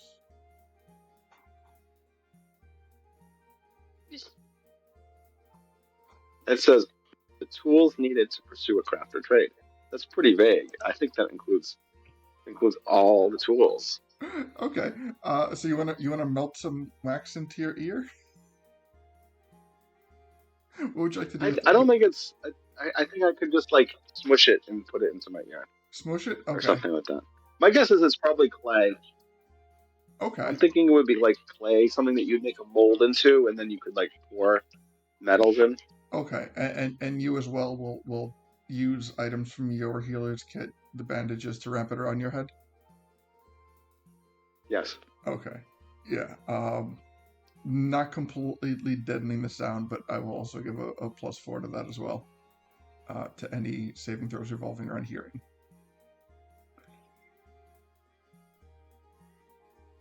And I will follow the others into the room. Okay.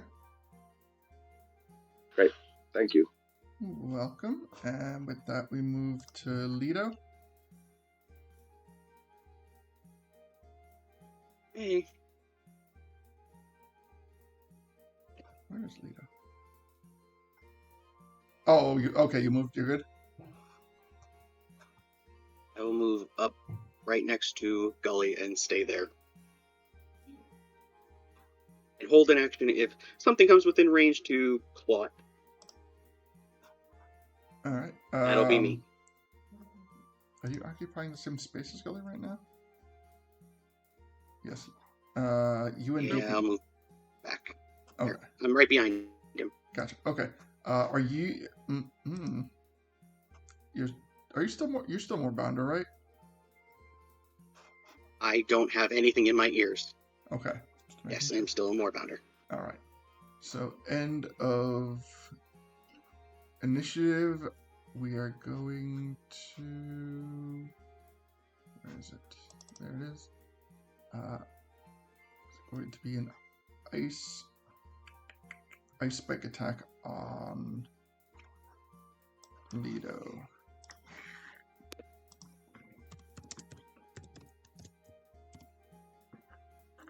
Hooray! Alright, does a 17 Yeah, that hit? hits. Alright.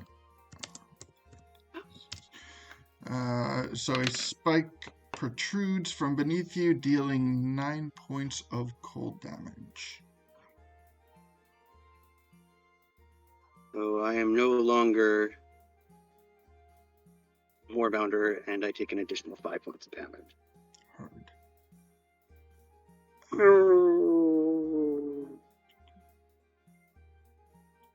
Okay, got it.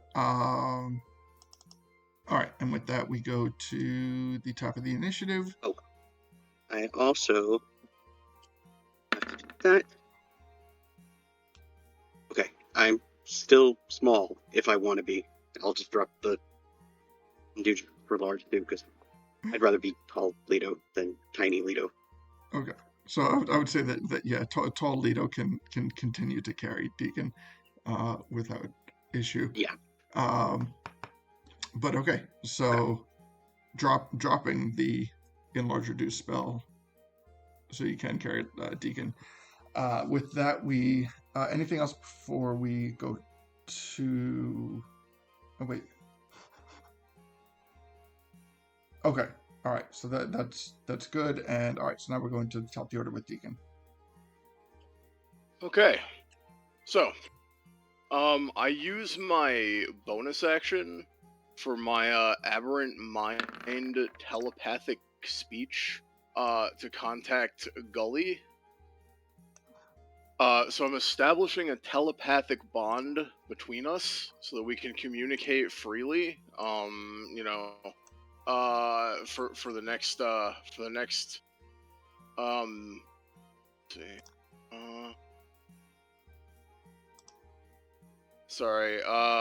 For a minute, for 10 rounds, we can speak to each other telepathically back and forth as much as we want. Gotcha.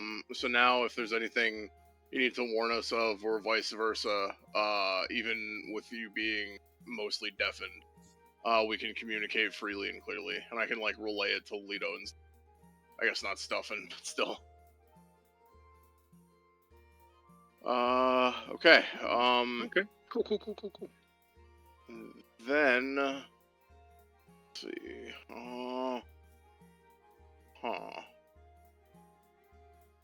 I would like to as my since I have to do all of this, it's gonna count as my action, I believe. Mm-hmm. So I'm going to stow Ruru's bow, and I'm going to take out my my magic crossbow and the sun sword, like the wooden sword, like the wooden rapier. Gotcha. So yeah, and then I'm going to that's it. Yeah, so I'm going to be dual wielding the sun sword and the hand crossbow. Gotcha. Perfect. Sounds good. All right. So that we go to Gully.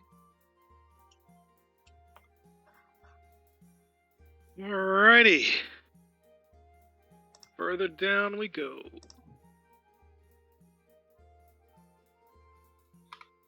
Oh no, going back. Hell no. There's something big down there. Alright, I'll just get hold on. 20. 25. Whoa, Nelly! There's a big behemoth tree down here. Oh, jeez. I mean, Stuffin did say. Can I smack it? Can you smack it?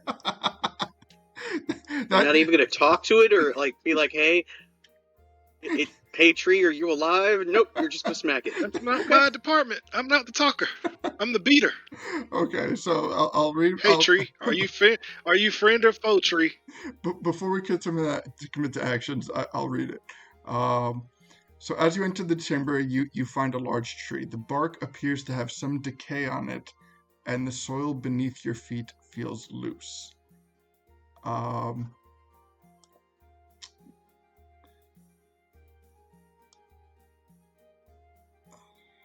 A pulsating sound, almost like the beating of a heart, can be heard coming from the tree.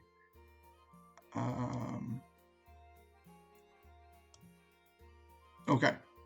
So that's all I can say for now. Huh. It's got a heart. I don't know if I can talk to it, though. I'll try. Hey, can you guys still hear me? Yeah. Okay. I relay the message to Toledo. Yes, I can still hear him. Okay. Tell him that. Oh, wait. I I don't know forgot.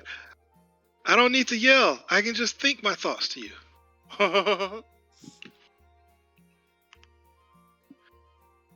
that. Stuffin doesn't say anything. Aw.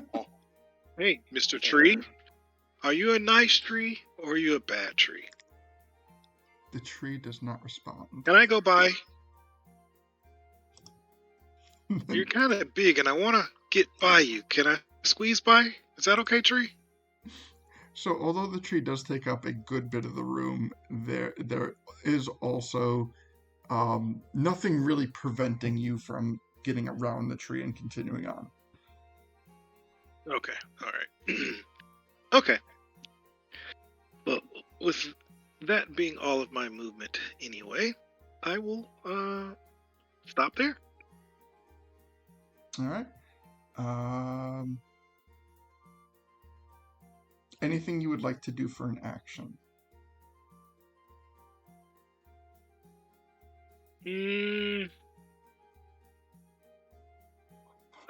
I'll take the dodge action just in case.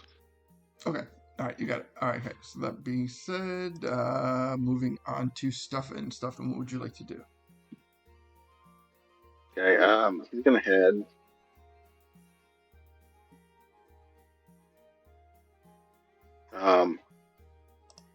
Interesting. Is there fruit or anything on this tree? No, it is just a standard tree. And again, the two things that you notice when you come into the room is that the tree has a pulsating, beating sound coming from inside the trunk, and the soil beneath the tree feels loose. Okay. Well, I can't hear that sound very well. You know what? For this, I will narrate that. It looks like you can like feel it. Like it, like the pulsating is, if not loud enough, it is strong enough that like once you enter into the room, like you can feel it kind of like reverberating off your chest, like ba-boom, ba-boom. Okay.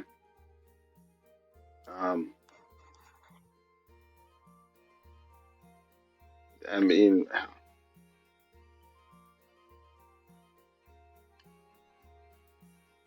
you know what? He's gonna go fly to the top of the tree and perch on the top of the tree. All right, perching on top of the tree.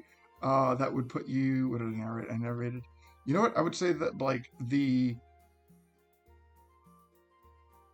temple itself is about 10 feet tall, but this room has like has a taller ceiling, and that tree grows to about 15 feet, with about 5 feet grace on top of the thing. So the ceiling in this room is about 20 feet tall.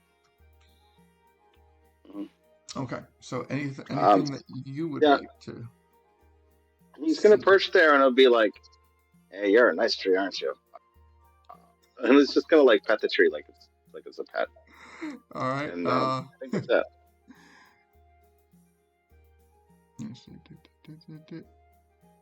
Okay. Alright, so that sounds good. And now we go to Lido. So first of all, I'm going to take out my shield and my sickle, as the fact that I'm sure we're getting into something soon. Mm-hmm. And I want to try something. So I have an ability as a druid called Alter Self. It means that I can, change my form a little bit, whatnot like that. So my thought is, can I change the length of the muscles in my leg, thereby making it so that way I'm more springy, thereby moving faster? So under the adaption thing, it does state, like one of the examples is Is the aquatic, yes. Yes. So But it also has change appearance, where basically you change your body. Yeah. Okay. So including with height, weight, facial. Yeah. Okay. So with that, basically, so as a mechanic, it's stating that you can make your running speed your swim speed by altering yourself. So absolutely, you can do that, because I know that you do have a swim speed.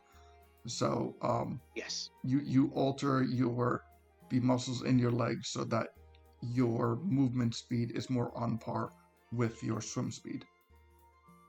Yes. So I then have a movement speed of 30 again. It's because my swim speed is a 60. Very nice. So I'm going to move there with Dekun and take up a defensive position. I'm going to basically take the dodge action there, because I don't know what we're about to fight, and I don't really want to be in a room with something that I don't 100% understand yet. So I'll get there, and he can come with me, but that's where we will stay for the moment. All right. Sounds good. And we've done that. Okay. We've done that. And now we're going to do that. And that'll be my turn.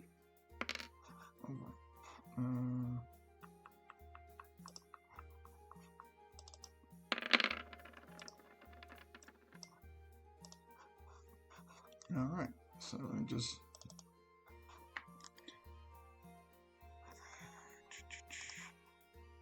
Can I put this up here?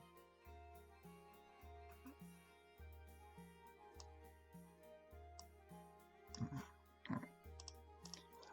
So you hear more rustling, and the temple starts to get a little bit more crowded. 2, 3, 10, 11.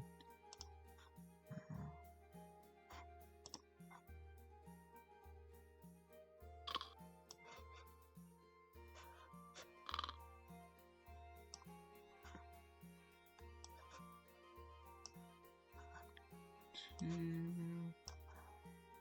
3,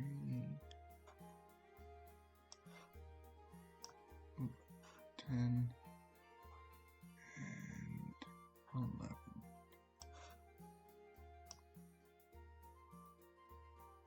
All right.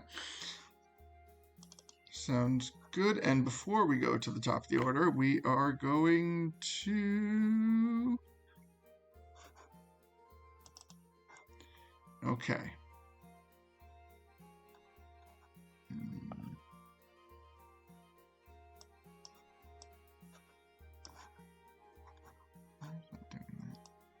There we go. Okay.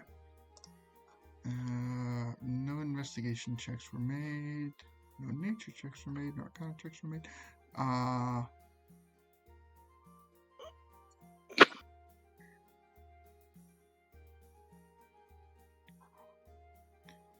Okay.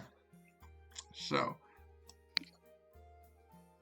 let me put it to the right level. So now you start to... Oh wait, Deacon, you're over here, right?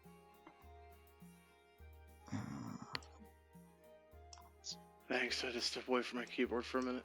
Okay, no, I just moved you over to where Lido is. Thank you. Welcome. I got you. All right, so a number of re-deads appear. And Okay. So let me add them.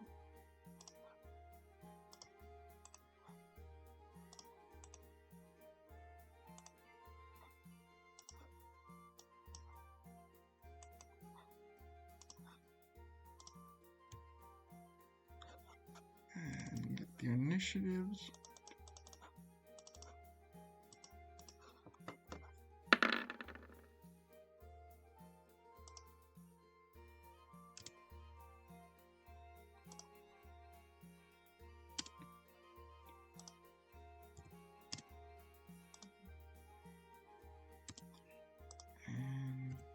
And all right, so these redeads kind of like start to come out of the soil, and you also hear them coming, moaning in the room behind you that you just came from. All right. And okay, there we go. Okay, so Deacon, you are up first.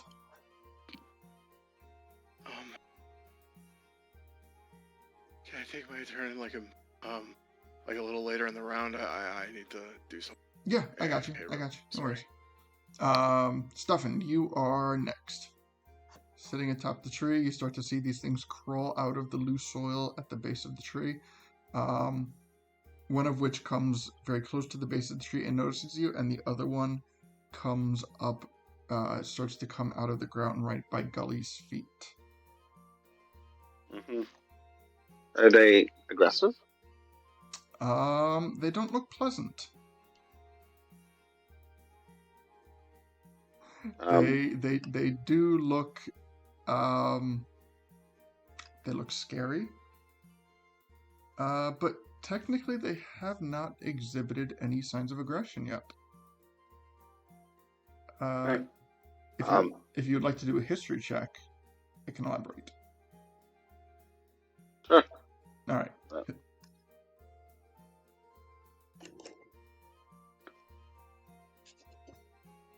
That would be a 14. 14? They absolutely look aggressive. Okay. There's just two of them? Hold on. I guess these. Oh, fuck. Excuse me. Tried to get to the mute in time. Thank you. Yes, you see. Hold on. You see two redeads in the room.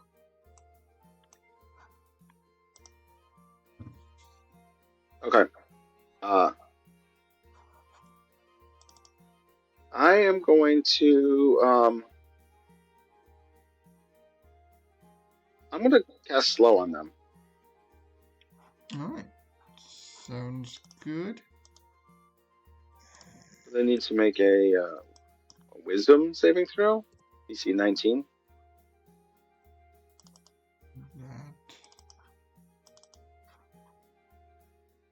We'll do the one by Gully and then the one at the base. The first one is a 19, and the one at the base is a 15. All right.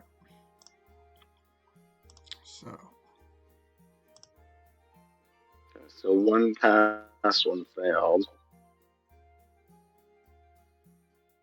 The one that's failed, half speed, -2 to AC, and Dex saving throws. Can't use reactions, and on its turn it can use an action, bonus action, but can't use both. Nice. All right. And it can't make more than one attack on its turn. Okay, so that would be the southern one is the one that failed the save, and the one next to Gully is the one that succeeded. So that slow will affect the southern redead. Pretty legit, man. Also, hi, I'm back. Sorry. All right. So, welcome back. Welcome back. Anything else for Stefan? That's it. That's good. All right, sounds good. And with that, we'll circle back to Deacon. Deacon, Okay. what would you like to do? I am going to use my bonus action, give Leto an inspiration, and then I'm gonna use my my regular action to cast. I'm checking to make sure it's not concentration. It is.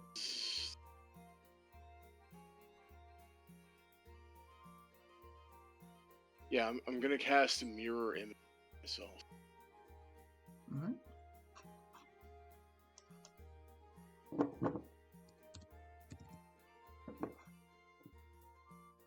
Yay, many Gikuns.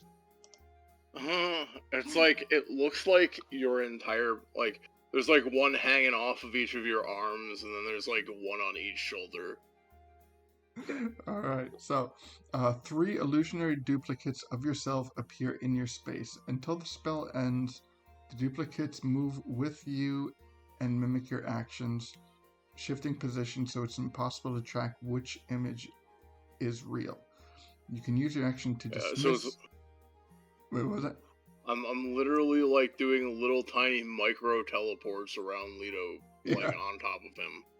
Like at one point, I am actually physically hanging off his arm. Another one, I'm on his left shoulder, then his right shoulder, then I'm hanging off his arm again. Then I'm like hanging around his neck, you know, like a backpack. Nice. All right.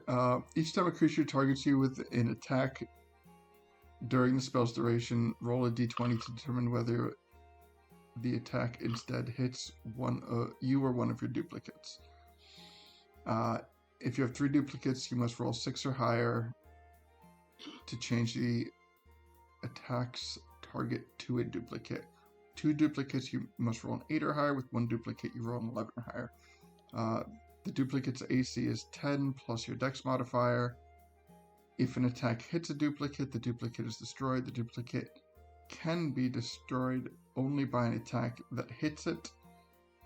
It ignores all other damage and effects. The spell ends when all 3 duplicates are destroyed. A creature is unaffected by the spell if it can't see, if it relies on a sense other than sight, such as blind sight, or it is perceived, or if it can perceive illusions as false as with true sight. All right.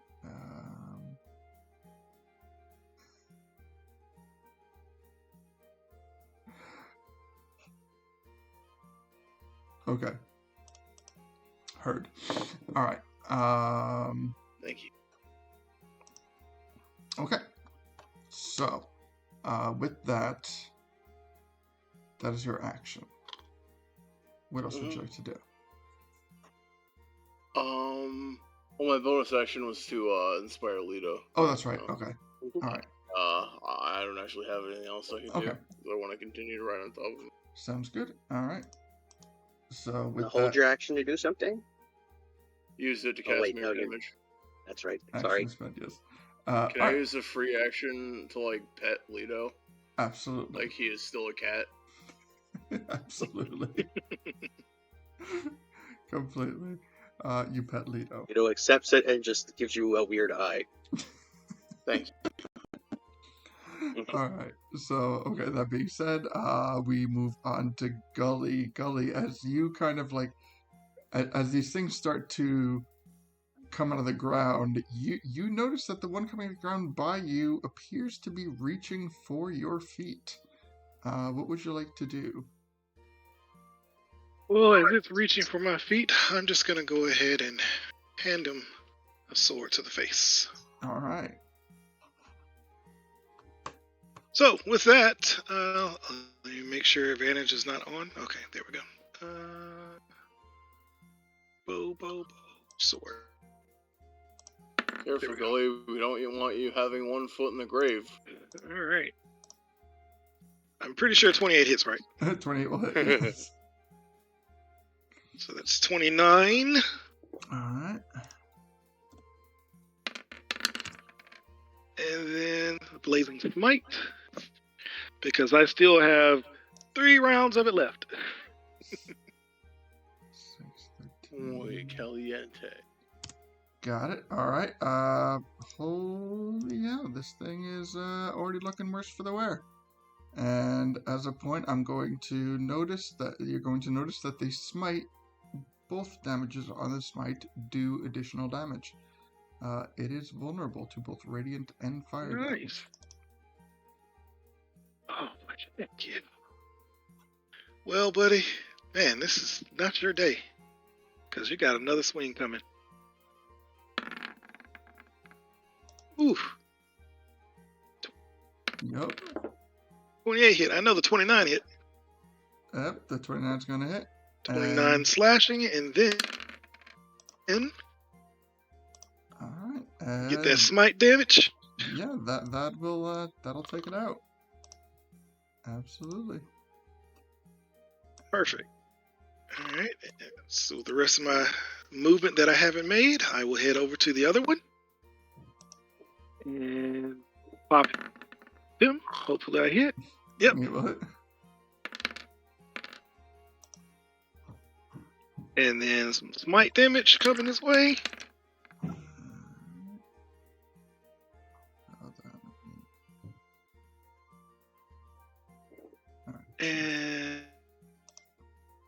And let me see. Okay. And then bonus action. And 28 will hit.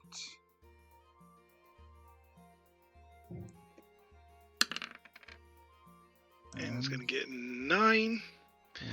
9. Plus All right. an additional from the smite.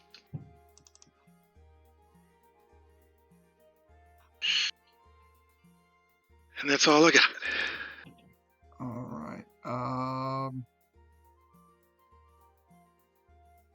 Pointing out, when you hit him with your shield, the shield did not appear to do any damage,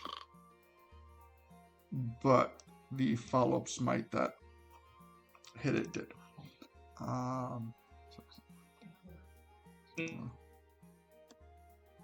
Okay. And then also, he's ignited. Everyone else has been dying, so this one he actually lived.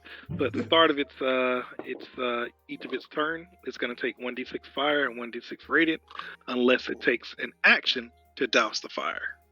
Okay. Sounds good. All right. Anything else for Gully's turn? Gully is he's spent for this turn. All right. Sounds good. With that, we go to Hey, Lito. Deacon, did you say these things are kind of nasty? I underestimated you. I will not make that mistake again. Well, maybe it's we killed them before they can do anything to us. True. Hey, Gully. Yes. I have an idea. I'm listening. They're weak to fire, right? Yeah. What if you busted out that flame tongue sword? And they're weak to radiant as well. Ooh, nice. Oh, wait a minute. Hold on. I have a flame aura that they are in. Oh, All right, there we go. true. Hell yeah. All right, takes more damage. It is. Yeah, I was just definitely thinking if you still have looking- that flame tongue sword, it might go handy here.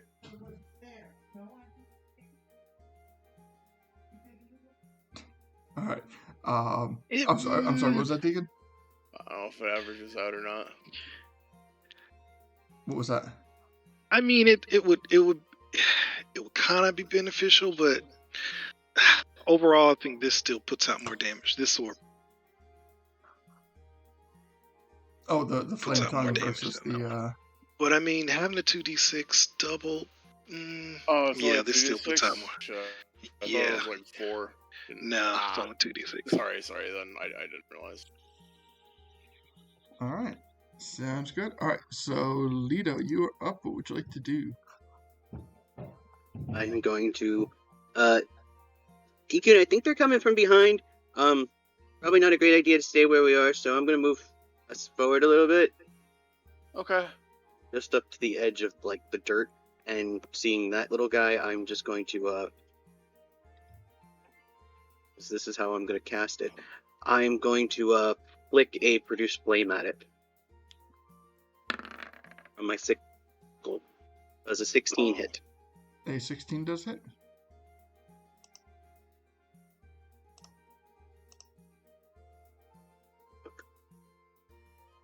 Does a 16 hit? Yes.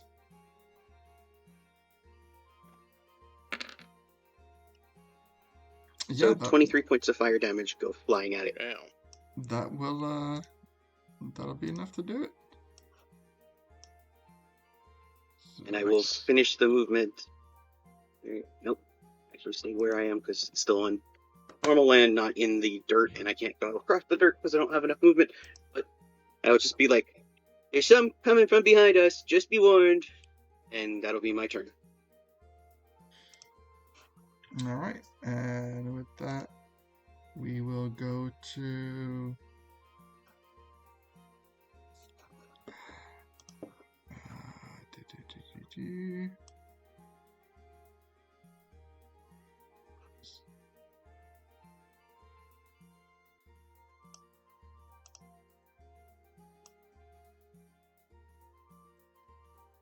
yeah. All right.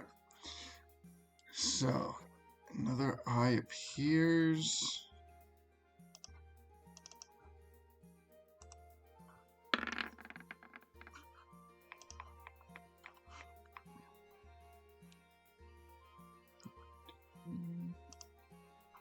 All right.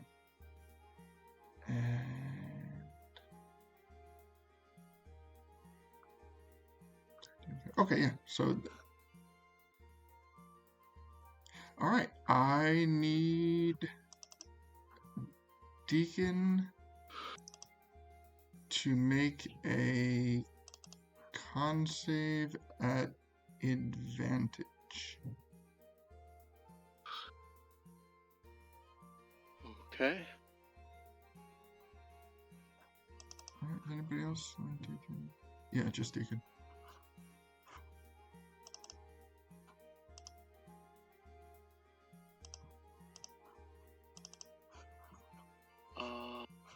Sorry, my buttons weren't working. Con save? Yes. Save.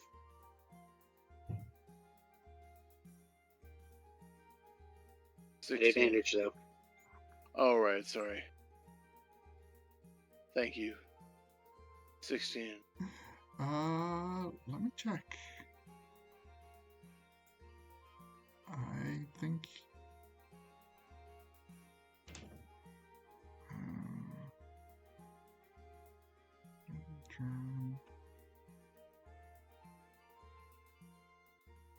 No. Wait. Oh, I do apologize. Wait.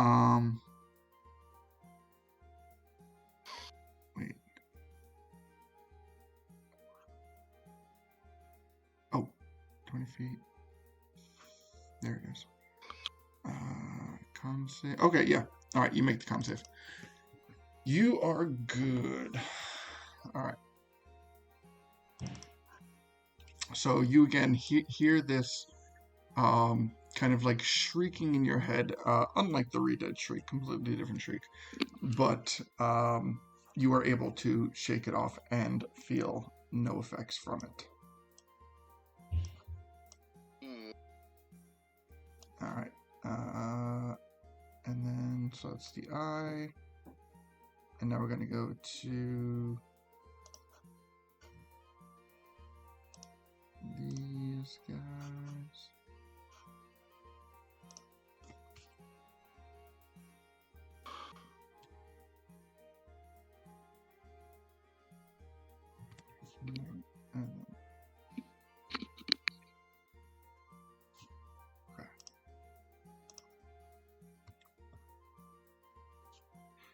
And I think, let me see what I'm gonna need saves.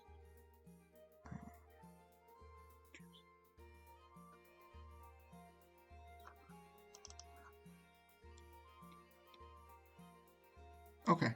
I'm gonna see a radius on this because I want to see if it actually hit.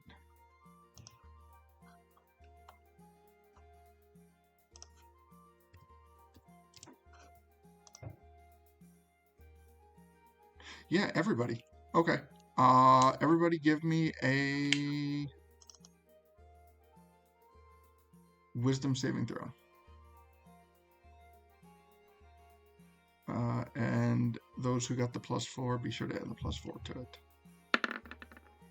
Lido, you are okay. 27. Gully, you are okay. Now, it doesn't matter if we're still invisible to this thing, does it?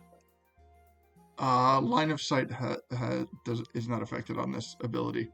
So what it is you are hearing this horrific shriek kind of making its way through the corridors. And 22 for me. 22, you will be okay. So just a wisdom save from Deacon.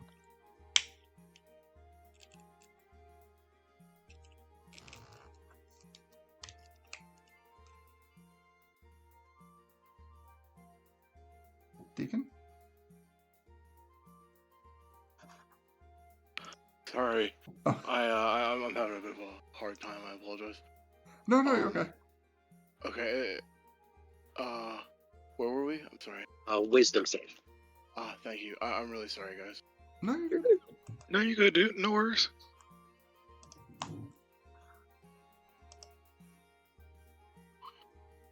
Ooh. Okay. No, wait. Get your shit in gear, man. I know, right? Shit.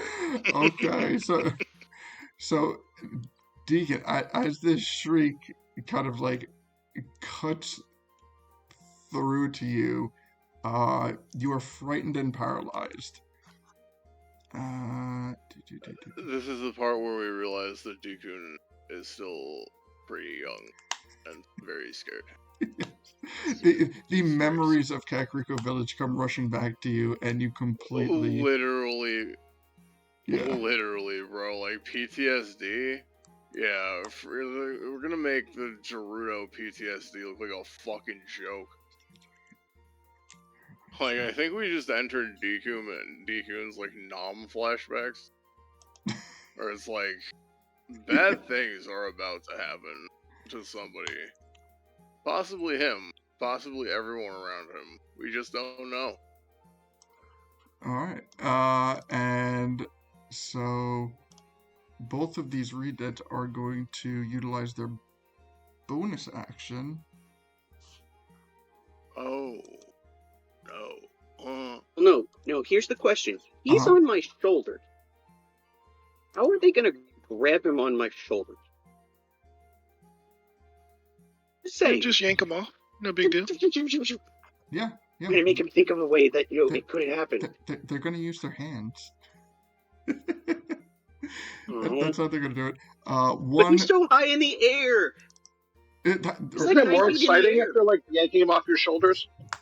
I think that's he's 9 feet in the air. They should have to make like some kind of ball check.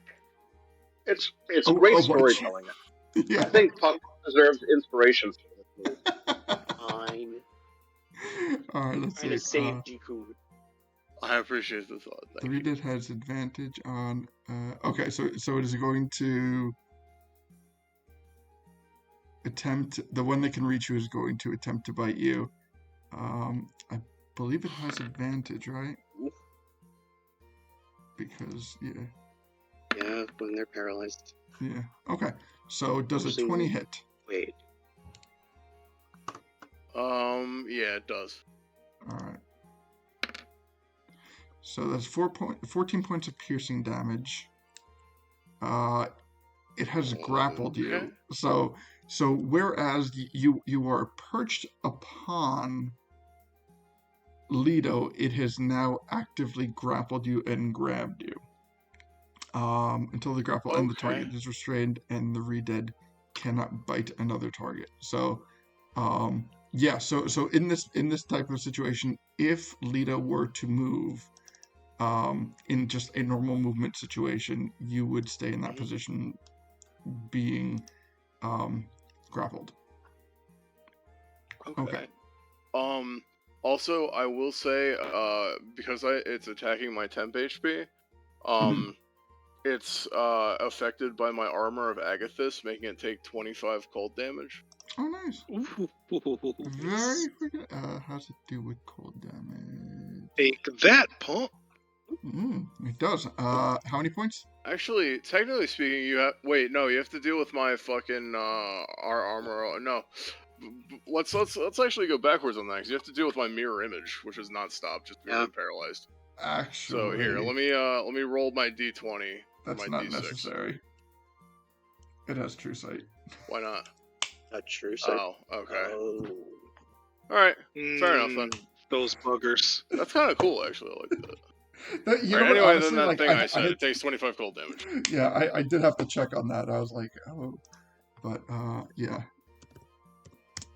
Cool.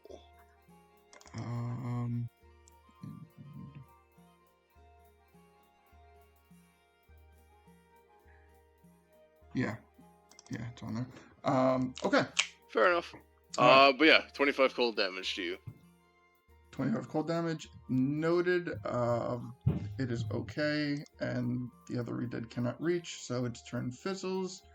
And now we go to Deacon. Okay, what kind of save do I make? That would be a DC 13 strength save. Okay.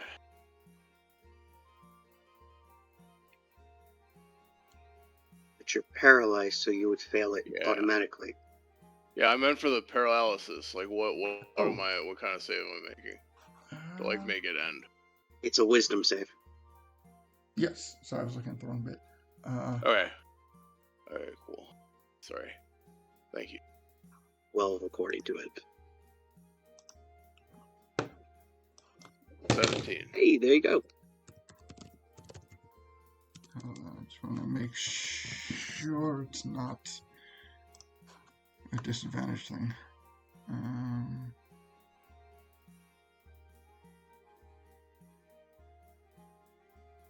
just reading what you have on the screen. Yeah, so I'm looking up the condition frightened. A frightened creature has disadvantage on ability checks and attack rolls. Okay, so neither of that. And paralyzed is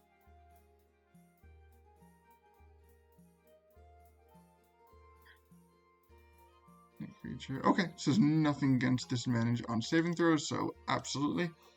You have broken the paralysis. Excellent. Okay. Thank you. But you're still grappled. Yes. Okay. Is it at the start or end of my turn that I make this? An affected creature can repeat the saving throw at the end of their turns. So the saving throw that you made to succeed, the paralyzed in that was so I break out of the paralysis and the frightened. I'm still grappled and my turn is over. Yeah. So you kind of like snap to, and as you like look down, you just see this thing just like gnawing on like whatever closest appendage you have. It is like it's just sap dripping down my leg. Because that's canon now. Correct. All right. And given how frightened I am, Leto is lucky it's not pee. Yeah. So we have now gotten a glimpse of the danger of what a Redead has to offer.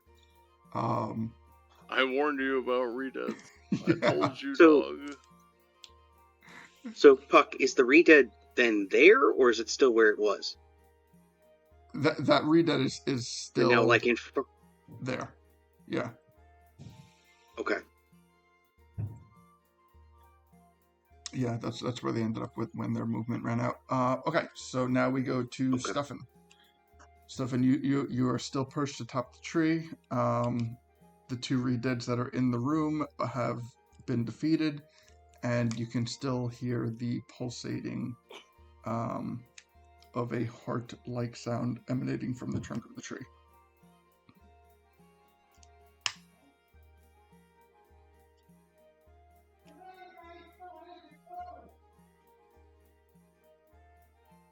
What would you like to do?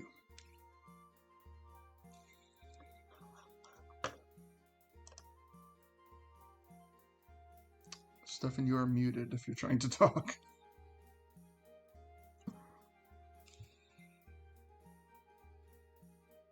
Alright, I think Stefan may have stepped away, so we will see. Sorry, Oh, I didn't. You're right. I was muted. I didn't even realize. You're good. Thank you for telling me that. Okay. Is there a way to tell if like this tree itself is evil or? Yes, there is. Let me see. So I'm going to have you make a. Okay. So one of 3 checks. You can do a nature check to determine the condition of the tree. You can do an arcana check to get any type of magical condition that might be affecting the tree, or you can do an investigation check. Well, actually, the investigation check would have been done to determine of whether or not the redeads were under the tree. So nature or arcana, depending on what you would like to know information about. I'll do Arcana this time. Okay. I'm pretty good at both of them, but. All right. Sounds so good. 26. 26 will absolutely be a success. An arcana check of 15 plus will reveal that the trunk has a necrotic condition that will spread through the soil and corrupt anything that the tree roots can reach. So I will cite before about when you were in the other room and you saw that little bit of purple kind of necrotic effect in the corner of the room. You will now be able to piece it together that is where this was coming from, and there is something in or about this tree that is attempting to corrupt the surrounding area within the temple itself. Okay. Anyone to hate me if we take out this tree right here? Maybe like we burn it down. Necrotic is evil. Oh wait, can you hear me? Sorry, yeah, I vote for burning down the tree. If it's bad, it's gotta go, I guess. Okay. I'm gonna fly south a little bit. And man, I really want a fireball, but I think it would hurt other people. So I instead of fireball will firebolt. This, I think that's my other.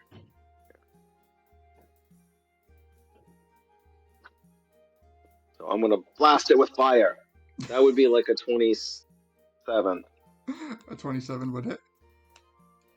Yes. Okay.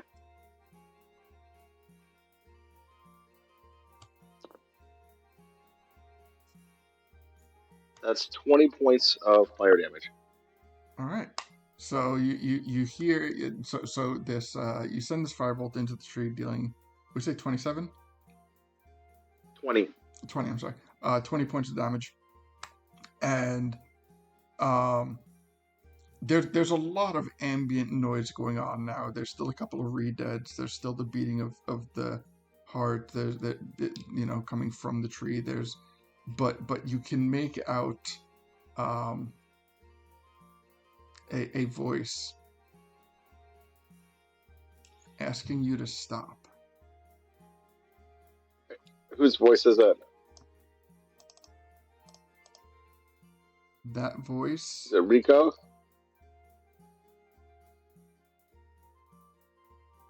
Yes. Rico's voice is asking you to stop harming the tree. Rico, if it's you, show your face. Tell us what we need to know. You need to know that you need to stop. Okay, but it's gonna can we heal the tree? Can we cleanse it? Just leave it. Do not harm Does that the leave tree. it like wink, wink?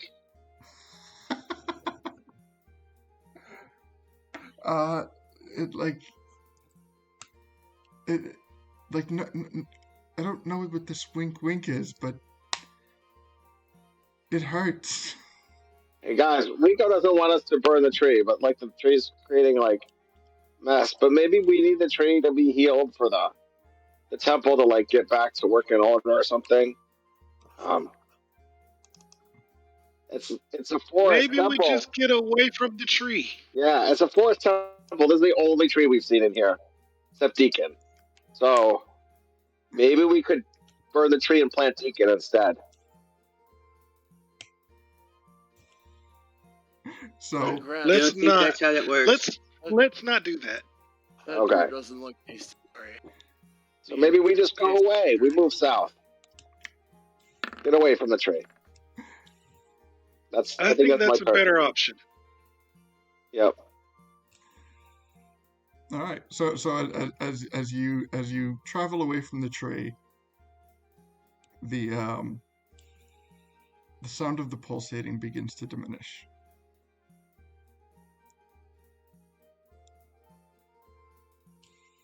All right. Any more actions for Stefan's turn?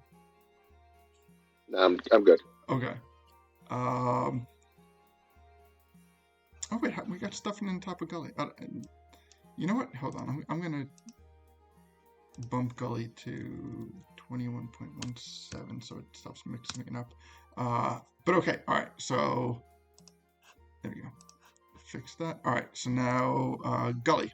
Where are you? There you are. Okay. So you bear witness to all of this. So What would you like to do? yeah. I think what we need to do is head south, but I don't want to leave my buddies behind, so I will go up there to take their place with the dudes up there so they can get away and hopefully cause distraction. All right. So yeah, I'll move here, Okay. So and I'm going to swing on this mofo. all right. No, good. Actually, wait. I need you now to make your con save. Yes. As you come into this hallway, like you come around the corner and you're taken aback by this by this eye just staring at you, takes you off guard. And oh no, wait, no, okay. You make the save. I'm sorry, I was looking at a different one. You make the save, but you hear kind of like this like boring presence of this eye trying to like make its way into you, and you are able to shake it off. Okay. So now you want to make an attack on the Redead. The Redead that is currently grappling Deacon. Yep. All right. Die, you bastard! All right. That's definitely a hit. Let's start taking some of this damage off.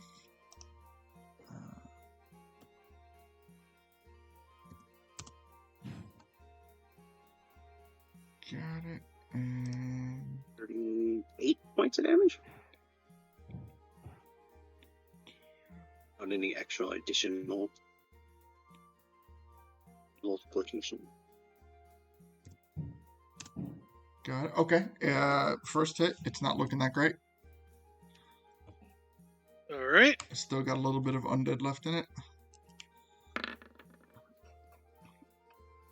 20 will hit. Let's go ahead and just take the rest of the undead out of it. All right, and that will absolutely.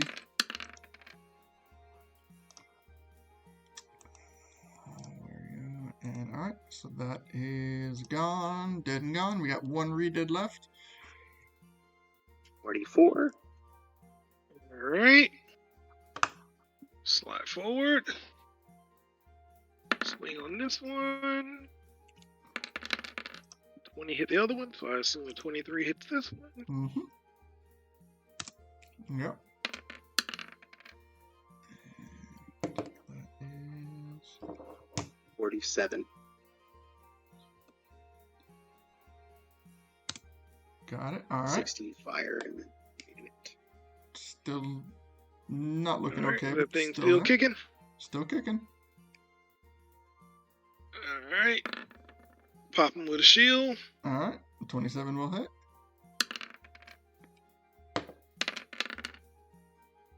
Which I know that doesn't do any damage to it, though. But that 22 22, that 22 will be enough to knock it out. All right, so all 4 readouts are gone. Nice. Again, now a silence has enveloped the Alright, general so let area, me see how much more movement I have. and all you can hear now is 5, the 10, thumping 15. of the tree.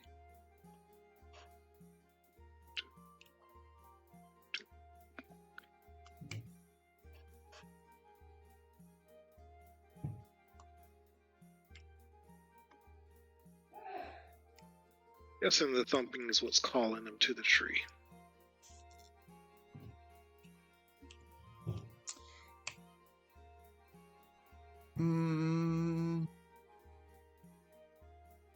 Would you like to do an Arcana check? Sure. All right. Because you know I got a big old fat +3 on that. A big old 8. A plus 3. Oh yeah. Yeah. So yeah, I think it's a safe assumption.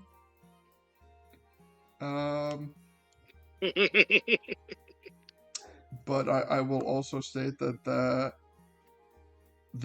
you know, even though you can safely come to that assumption, you know that there is still kind of something else lurking about this tree. There's something that has been happening at this point that doesn't quite fit all of the collected information. Hmm.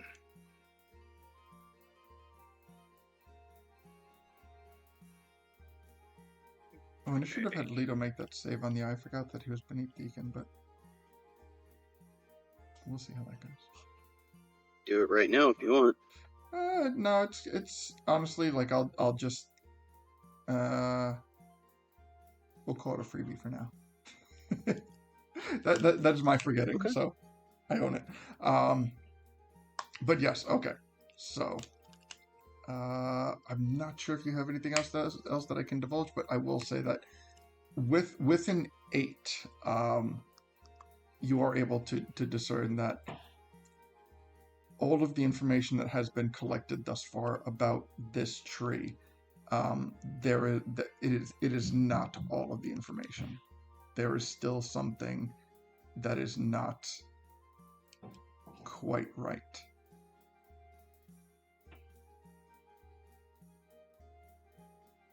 All right. And with that, we had stuff in go before Gully this round, so we're going to skip right to Leto. And Leto, what would you like to do? First, thank you, Gully. You're welcome. Then I will take my scythe and, real quick, just from the end of the tip, just a little flame, and I will pop it at the eye and do a produce flame on it. So I don't like it being there.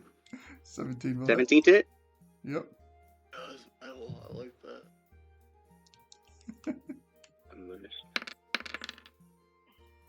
All right. So 18 points of fire damage to the eye. All right, that will send it gone. I will then bring Deacon with me, and Deacon, we're just going to go check real quick, and I'm going to walk to this side and press a hand against the tree and try and do an Arcana check on it. All right. Because mine's a little bit better than Belly's, if that's cool. Or a nature check, or what haven't we tried on this? That's what I'll go with. I think we did a nature check. I will We did say the Arcana. that What was the other? An investigation check? the missing information will be from a higher Arcana check. Okay, then I will make an Arcana check, if you'll allow me. Yeah, absolutely. Is that okay? Mm-hmm. Absolutely. Okay. Yes.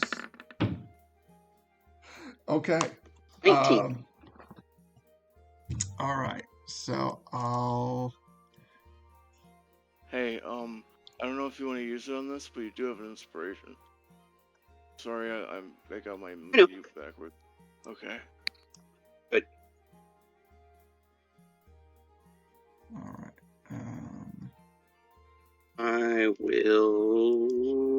I'll save it for now. Okay. So the pulsating coming from the tree is definitely from a heart. But in doing the Arcana check, you were able to determine that the tree itself is in some way tied to Rico. Inside the tree, well, actually, it's a bit fortuitous that you're the one who made this check, because you hear a voice in your head that you have not heard in quite some time, and it says two very specific words that lead you to remember exactly who you're dealing with, and those words are, "I hunger." You feel a tingling in your hand that feels the draw to what I believe is in your bag of holding. It senses the presence, and it hungers.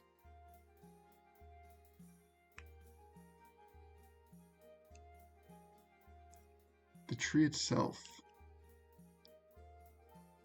is as much Rico as you have come across thus far in the temple. But the tree has a purpose. Of course it does. Yes, the purpose of the tree. The tree was made by Rico to house and protect. I almost called it Tico. Kiwako's phylactery.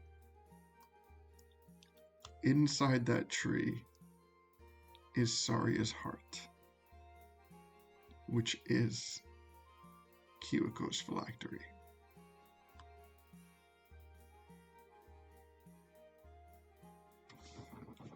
So guys, if we want to end this right here and right now, I point to the tree. This is how we end it. Or we continue through and hope that we can find something that might fix it. I don't know exactly. But this is Riku's doing, and the phylactery's here. Damn. Shit. I am not mentally prepared for that decision right now. Well, we gotta do it.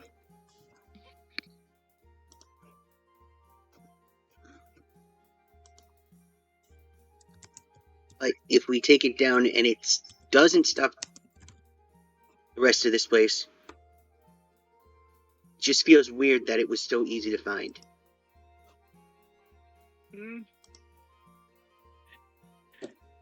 Well, you know, sometimes you catch a break, and sometimes it's just a trap. I do. have more of this temple. I'd like to see it before we do this. Honestly, I agree with that. Because I don't trust this. There's something else. There's always something else with these. I think that you're right. With Rudo, there was something else. And it's both of those things. It's not just, sorry, it's the what things. So they're tied together.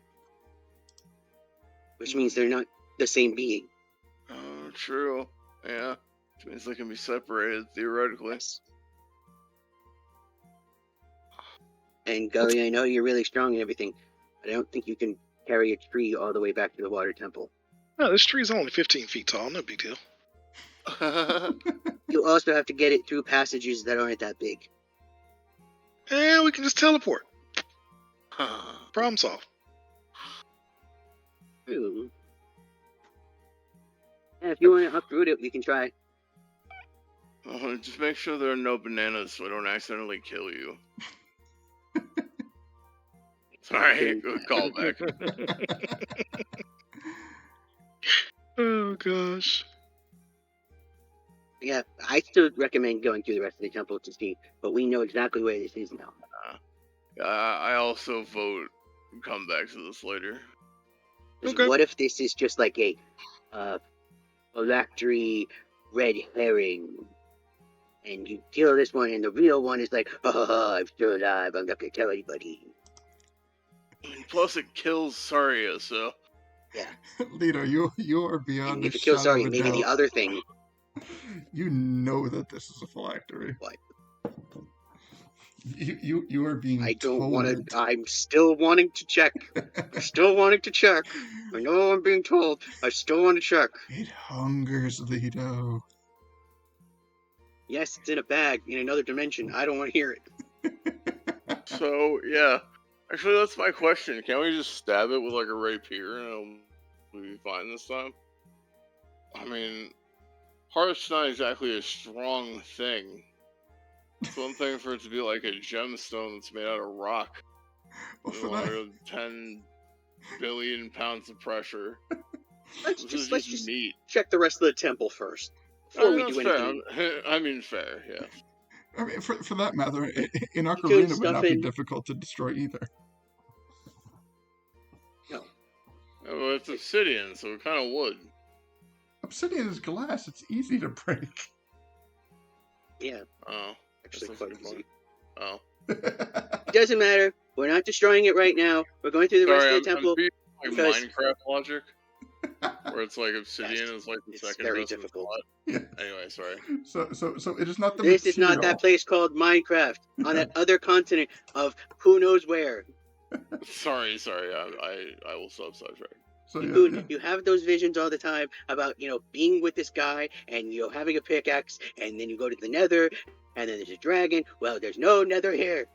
We're in the real world. Well, it's funny that we make the That place Minecraft sucks. reference, but like, me being like somebody who's bought Skyrim on so many different like gaming systems, like, and one of the top armor classes is Obsidian, and like it's funny because Exactly. I'm like yeah. Obsidian is So so I'm- fucking breakable. Well, they also have Doesn't matter. glass armor and like Oblivion. Sorry, this Yeah. is way off topic. We should do this after. Oh yeah, It doesn't matter. Let's continue the temple. Yeah. We'll talk about No this more. next week. After. Obsidian armor. Uh-huh. Okay, but yes, absolutely. Continuing on with the temple, we still have Lido. We are on Lido's turn. I will move 5 additional feet because that's all I have left Okay. there. And Deekun, you just have to move with me, and then we're there. Okay. Yes. Okay. It's back to the top ow. quickly. Okay. So what did we just do? We just did the shriek, and now we're going to do. Archon. The check.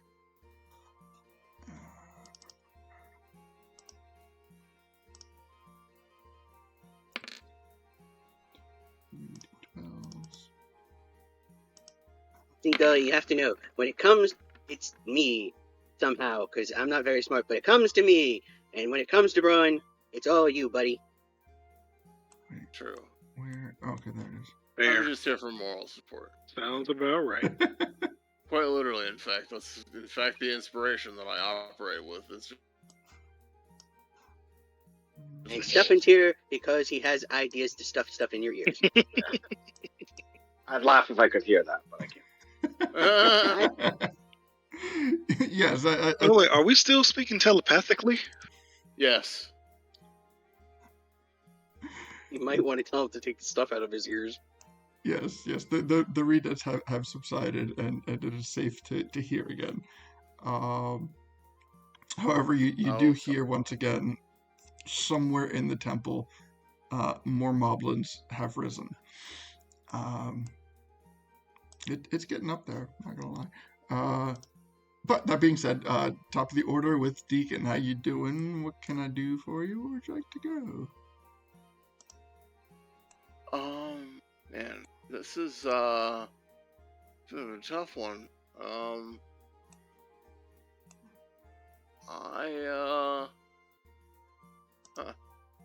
really have no concept of what to do because I'm on Lito's back. No offense, buddy. I do like it and appreciate it that you have me up here. I just limits my actions a bit.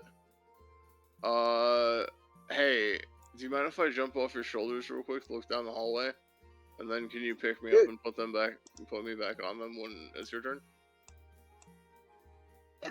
Thank you, Lito. I can do that. I appreciate you.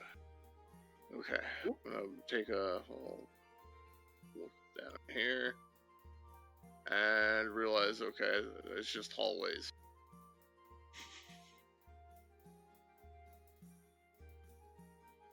I can't see anything. I end my turn. Right. I can't really do anything. Sorry. No, I mean, I'm looking at the map, and yeah, it's pretty much what you're at. Okay, so with that, we go to Gully. All right. So with that, Gully's just gonna join his compatriots. Turns out, walking through tall grass really sucks. Yeah, it kind of does. I have to dash to walk my normal speed. In fact, I apologize for the interjection on your turn, Gully. I actually have to ask this question just as a ruling thing. Uh-huh. So, technically speaking, my speed is cut in half. My speed is 25. It bends my mind whether it would round down by the squares or not. Well, I guess it would be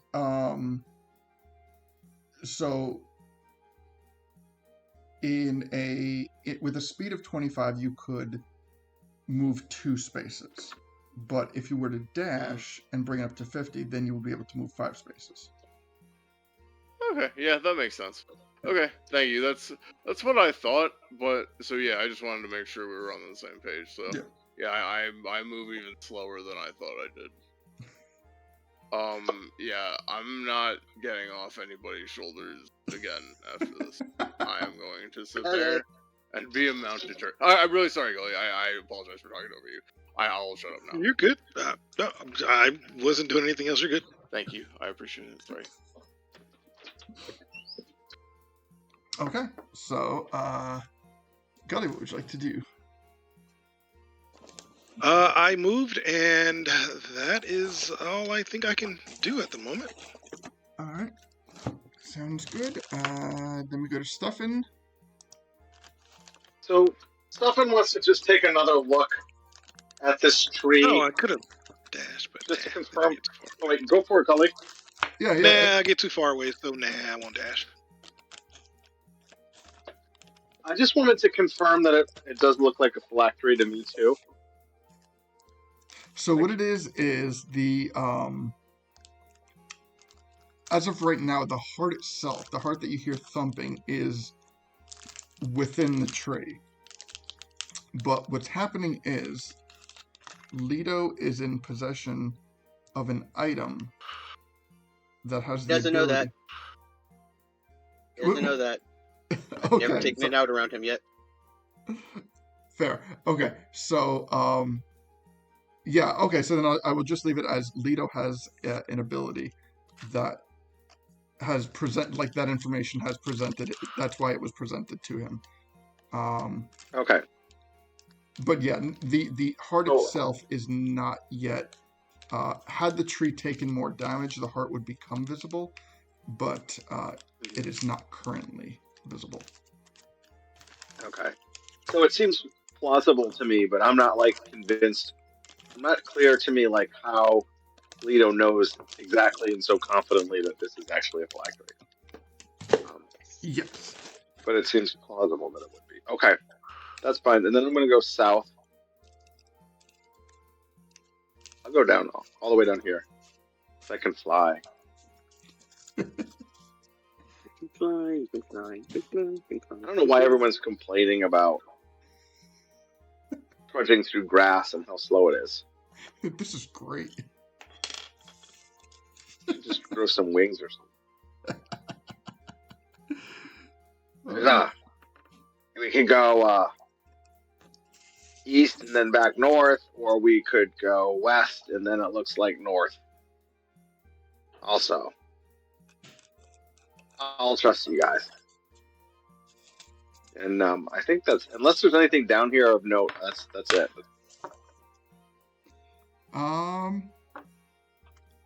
There is nothing of note in your current position. Nothing noteworthy, I should say. You kind of like find yourself kind of walking down a corridor, and you find yourself in an area that is probably more peaceful than you're used to for the first couple turns. So no funny noises, no weird beatings, nothing spawning beneath your feet. It's oddly peaceful. It's oddly peaceful. Can we take a long rest right here? I just feel so peaceful. I don't think that's a good idea. Yeah. Oh, But yeah, no, anyway. right. So that was a Thank you. what can I say? Mm-mm. How can I say it? That was something that they had explored in the Forest Temple, and pretty much the conclusion that they'd come to was realizing that when taking rests, the temple still has its layer actions. And with the temple taking its layer actions, by the time you woke up, the temple would be heavily overrun. It would be worse than what happened to Suga in here. Yes. Just every available square inch packed with enemy. Mm-hmm. I think we took the time to do the math on it, and it was highly unfavorable. It was at least like, yeah. What Deacon said. Right. So, end of turn. Anything else for you, Stefan?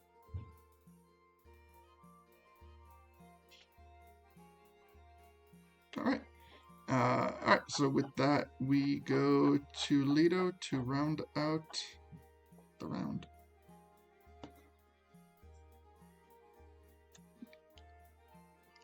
So I'm going to go all the way up there with my 13 feet of movement, grab Deekun onto my shoulder, and then we'll go around the corner so that way Deekun can look down, because I can't see very far and he can see a lot further than I can, and see if there's anything down this way that we need to go and take care of before we go the opposite way.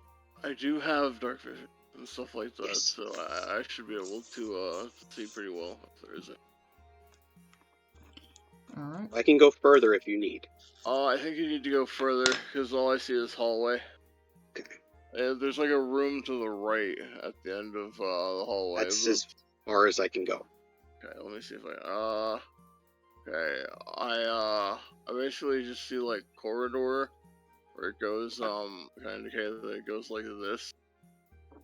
However, this and like this are like blocked off. Like Okay. the other two diagonal lines are blocked, or like I can't see what's past those. I only Alright. see this like little area, but it's clear hallway. So, looks good down here so far, Stuffing. You can tell Gully, and then we can go the other way, I guess. Can I tell Gully with my my telepathy? Telepathic link. Yeah. Absolutely can. Thank you. All right. So you learn that the way that Deacon and Leto have traveled is a dead end, and that the other way is most likely the way to go. Somewhere. And that is my turn. All right. So we run in and Honestly, what if sorry, what if it's like a secret room, like the fairy room in the water temple? So, we can continue real quick, because it'll only take me like 10 more feet, I think. Get up to Okay. there. And then we Yeah. can continue on. I At was- least still continue on, and then we'll just finish that up. Need to tell them. We'll keep it a secret just between us. Okay. Yeah. Sorry. Oh, you're good. So, I put my hand up for a fist bump. hell yeah. We got this, bro. Hell yeah. I found it. So, Yep. yeah, do you want Turn to it. try, like, what? My turn's over. That's as Oh, far as I okay. could go with everything. Gotcha. Okay, sorry. I have some plans. Well, you're up next, so. Oh, right. I thought Before we take Deacon's turn. yeah. Leto is attacked by an ice spike. 18 hit. No, it does not. Alright, so you're able to dodge out of the way. Hell yeah. Nice. Good job, Ludo. I got a 21 AC with my shield out. So, yes. Nice. Nice. Alright, so, Yes, ice. Nice.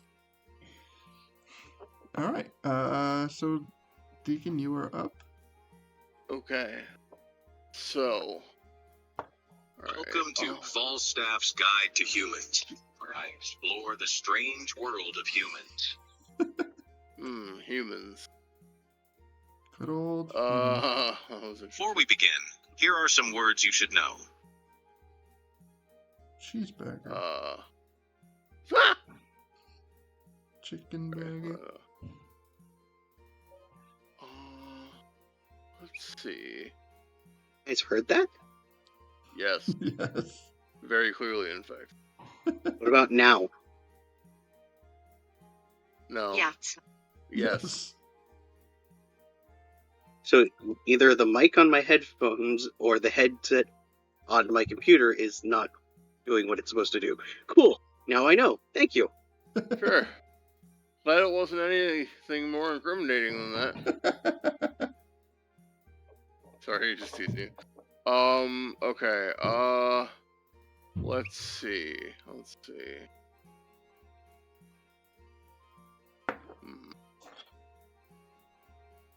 Huh. I just kind of realized I don't even have any offensive spells anymore. I have like Firebolt and that's it.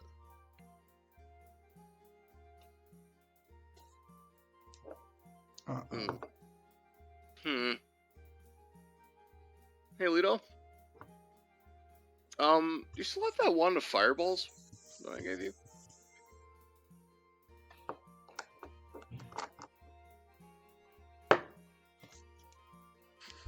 Lito?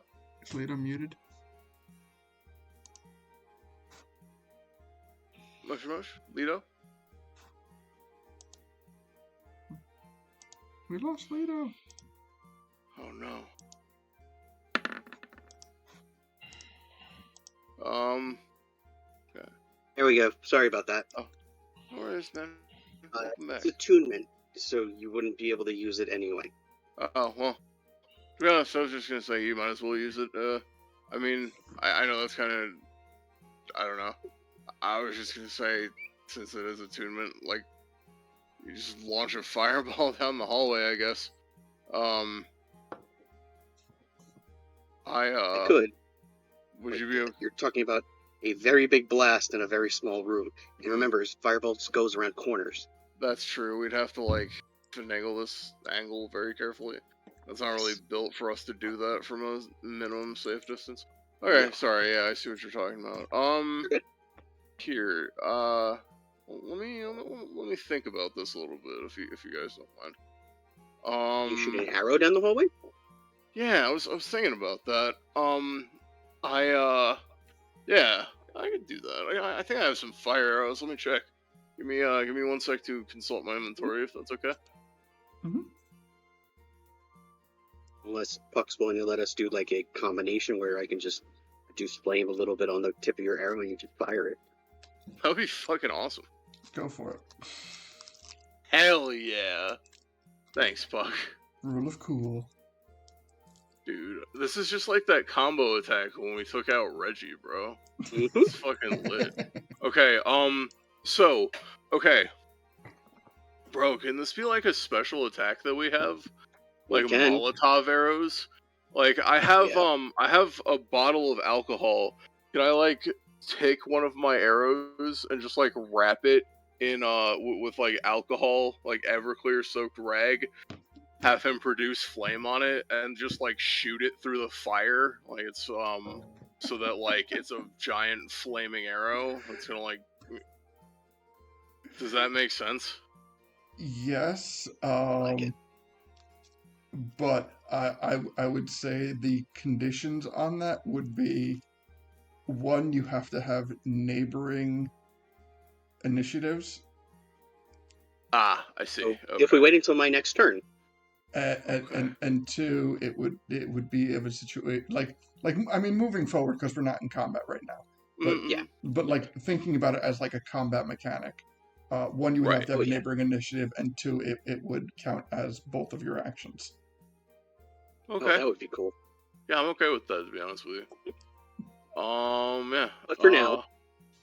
Yes, for now, Yo yeah. thing. Hell yeah. Yeah, so, and then I will, let's see if there's anything else. Yep. Wait, what'd you say, Ludo? Sorry, I'm singing a song. Never mind, go ahead. Ah, okay, nice. Yeah. So I'm gonna shoot this this produced flame arrow. It's you know, it's soaked in like an Everclear soaked rag, so it'll you know, combust upon impact. I'm gonna just shoot it down at this wall at the end of the hallway. Do you want me to roll any kind of thing? No, because you're not really trying to hit a target per se. You're just shooting off an arrow. That's true. I was gonna say damage or something. Yeah. So, let's see what Sorry, I don't know if that is I will.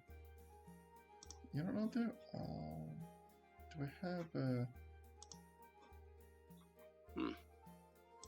Let me see something. Also, I did just think of something. Uh-huh.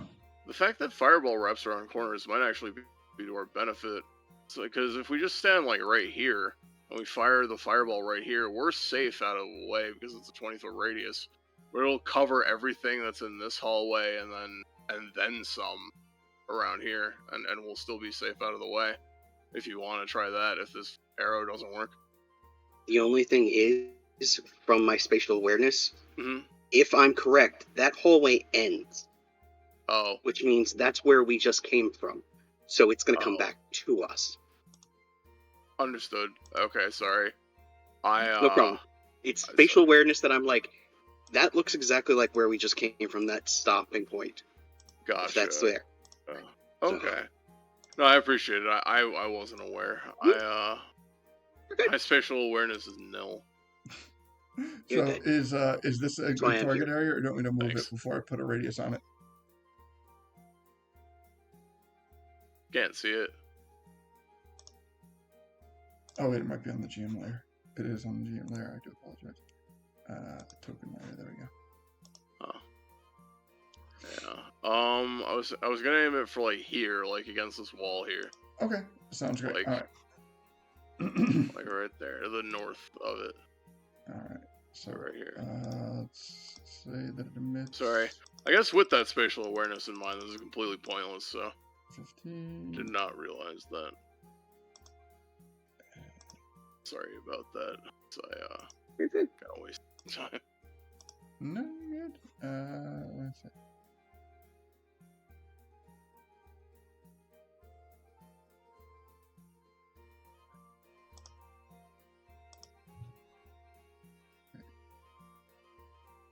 What if we just light the whole dungeon on fire? Oh yeah, that'll warn you. And we would have to worry about Saria screaming to death with her brother in fiery pain, Sorry. which I hope you would not want to do. I mean, that was a me joke, not a Deacon joke. I know. Huh, that's weird. Burn Still, it it's all scary. down. Fair. Oh. Yeah, no, Deacon would not actually. You know, not man. Now that I think about it, Deacon would probably, if he actually Maybe. believes Rico is a dungeon, he probably wouldn't even be shooting the walls. Now that you mention it, so I wasn't thinking about it in character too much. So I should've been. That's fair. So I mean, I would say like it doesn't like it lands on the floor, but the floor is made of vines too. So I mean, you're not shooting it far, so you wouldn't have to put a lot of force through it. You're just more or less like lobbing the arrow. Basically, yeah. Yeah. So it illuminates the corner. You really don't see anything in this corner. It seems like another okay. end. I apologize for my hyper focus. Yeah. Okay. That ends my. That'll end my turn. Sorry. Okay. Okay, so that we go to. Actually, sorry. Yeah. Lito, do you still have a ring of spell storing? Yes, I do. Is it empty? No, it is not. Just It's how many? completely full. Okay, never mind. All right. No, it's okay. Okay.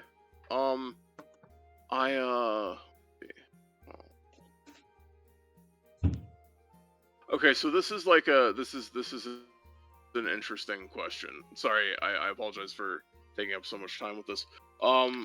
So what is the so technically you cast the fireball spell out of a wand of fireballs. Could you theoretically put the casting of a wand into the ring of spell storing? I'm not saying do it. I'm just curious if you can theoretically do that. Like, Puck, what do you think? Because you technically are casting the spell through the device, but at the same time, it's very... I don't know. I just want to hear your take on this, if you don't mind. It's my take that the spell of the Ring of Spell Storing is kind of like more about like casting one's ability to harness a spell into it. I guess I like that more anyway. I was just. I mean, I guess like the arguable point would be that any magical item that stores a spell, such as like a wand of fireball, already operates under a similar principle, only That's with true. like its separate set of restrictions. Yeah. So something that like makes sense. Since it's already being stored, it would kind of be the equivalent Definitely. of trying to transfer a spell from like one ring of spell storing to another. No, I get you. No, that makes perfect sense. I was just curious. I'm sorry. Thank you. Fair question. I have feel never like been asked that. Thanks. Yeah, because like I was like it's like I imagine something. It doesn't matter.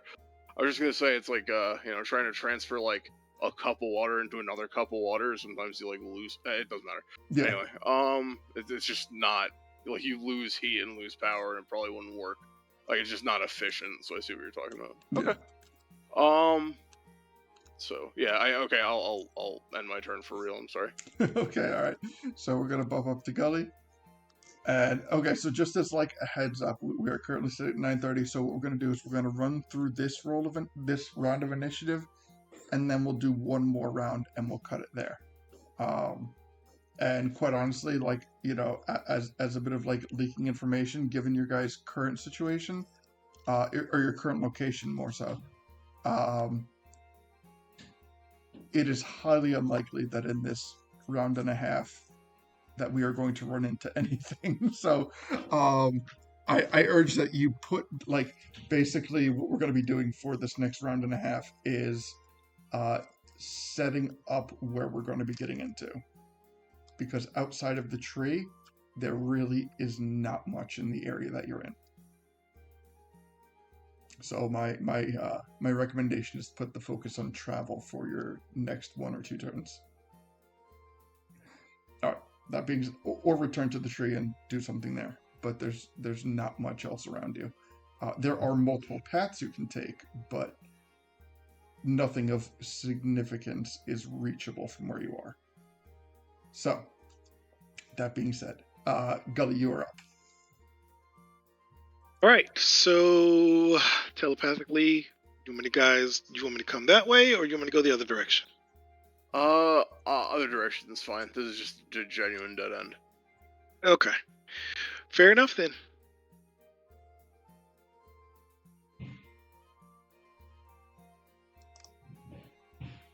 I am thoroughly away from no one. I don't see anyone.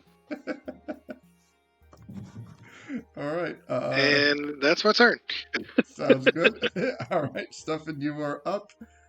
Where are you, Stuffin? Oh, okay, Stuffin, I see. they said don't go that way, so follow me. Where are you? Oh, there you are. You're just north.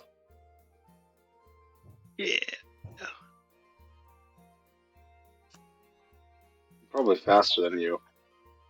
Fast as fuck, boy. All right. Anything else for Stuffin? Okay, that's probably that's double moving. All right. That's good. Sounds good. All right. Now we're gonna go to Leto carrying Deacon.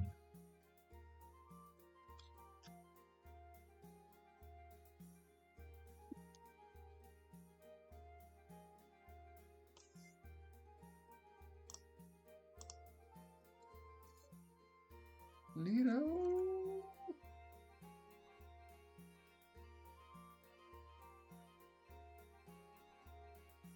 Ooh, we lost Leto. And we got Leto back. Hey, welcome There we back. go. So, Deekun, do you want to go where your arrow was? No, it's fine. Don't worry about it. I'm sorry. Okay. Then I will go 5, 10, 30. See that everybody hopefully is moved.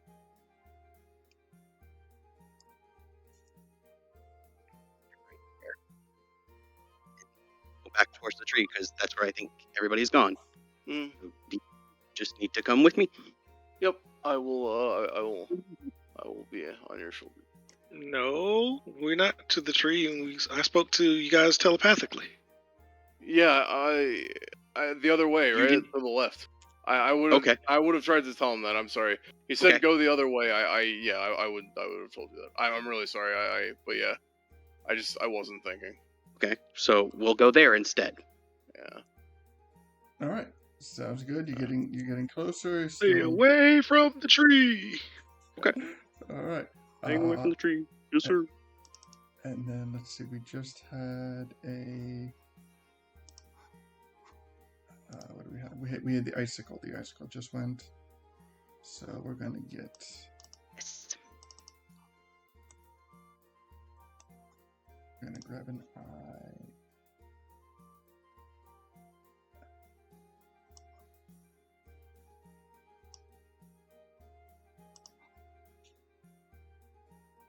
Bam. There we go. Okay.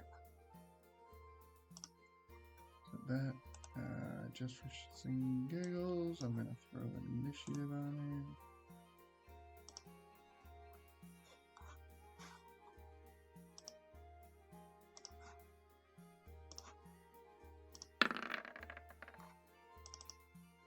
Damn. there. Ooh. Bam. Got it. Okay. All right. So top of the order.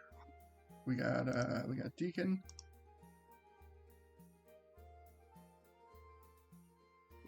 Okay. Let's see. See if there are any other helpful spells I can cast.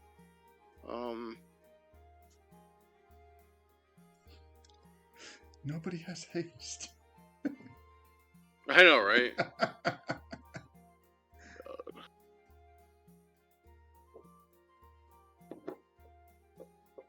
It's not a druid spell, I'm sorry. God damn it. I know, right? Shit. And it's not a cleric spell either. It's not a bard spell. I'm not a good enough sorcerer.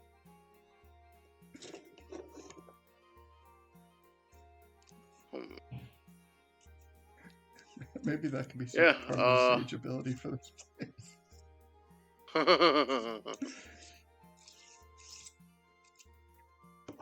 Guess, damn. Yeah, I really have nothing I can do. Okay. Do you want to hold an action?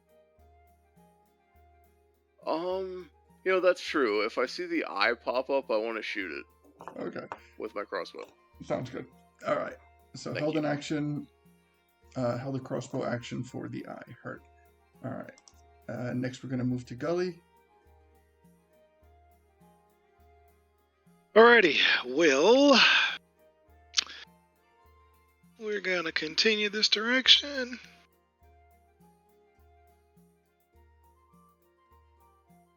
And looky there, I see stuff to kill. All right. Did I have you make the save for this yet? Previously, yes. Okay. I'm gonna have. But not for not for this specific. This exact one that I just came across now. Okay. So I'm gonna have you make a con save at advantage.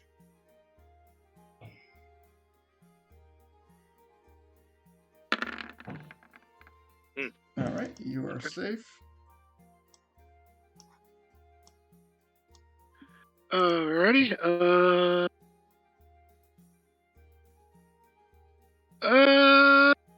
That's it. I will let those behind me know that we got an eyeball and another big dude up here that wants to get stomped down.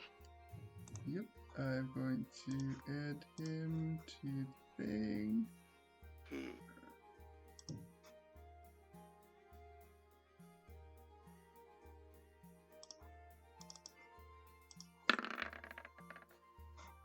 Is it 14? And all right. Anything else for Gully?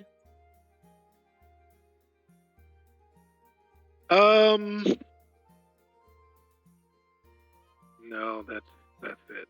All right. Sounds good. Moving on to Stuffin. Stuffin, what would you like to do? Ooh, I've got one more round left. Hey, Gully, you're going so fast. I mean, no what? Whoa, what's that? Okay, there's another eye there, huh?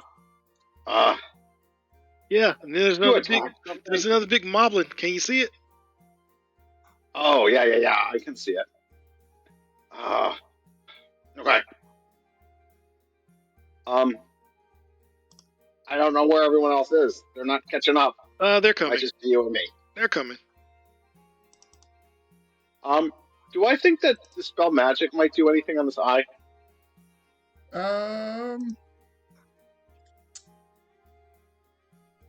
I mean, I'll say just as a, I'll say unlikely.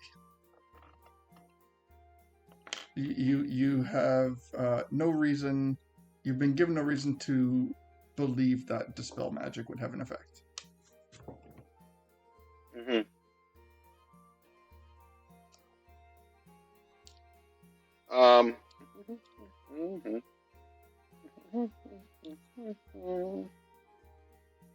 But has attacking the eye been successful for people? Yes, every time. Yes. Very low hit points, very low AC. Okay. So I'll attack the eye, I guess. All right. I might as well just.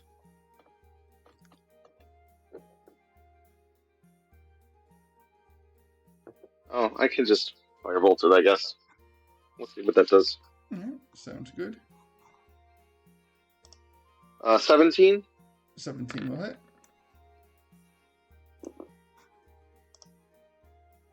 Um, 14 points of damage. Alright, that will be enough.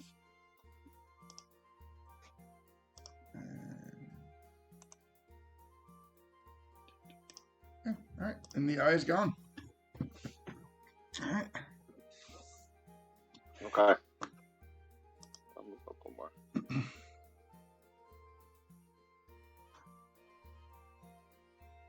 Alright, anything else for Stuffin? No, that's good. Alright, sounds good. And now we go to Lido.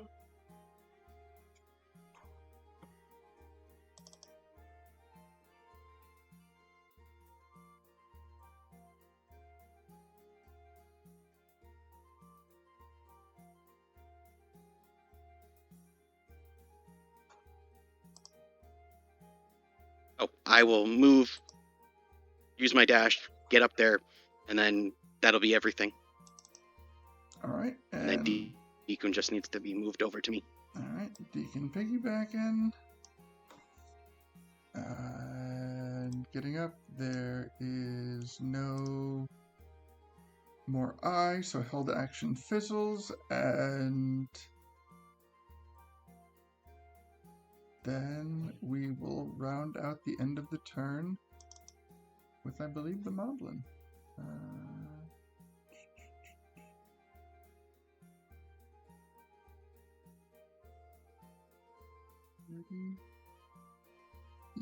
Yes.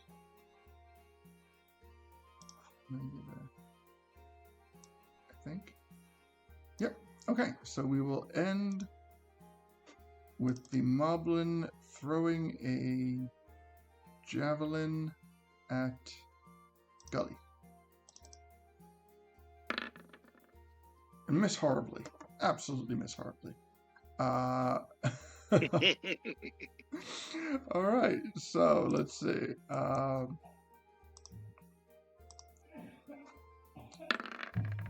me move this map over. Alright. So we can see. Okay, so this is where we are going to wrap up the session. We see that even now there are a number of paths that our party can take.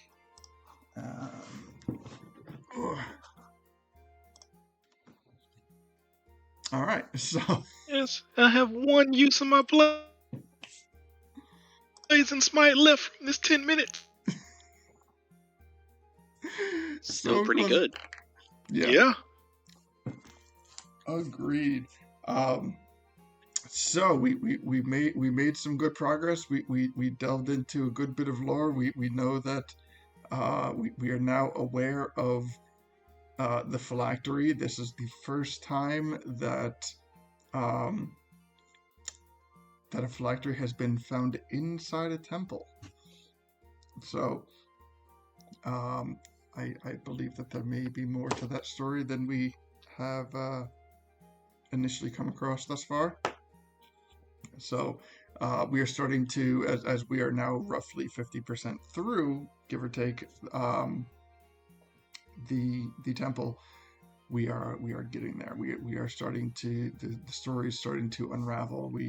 We're starting to get the backstory as to like the situation that Rico is finding himself in. We have not found Rico yet. Rico is still somewhere actually lurking about in this temple, but there's still a good number of things to be found. There's still a good number of stories to be told, and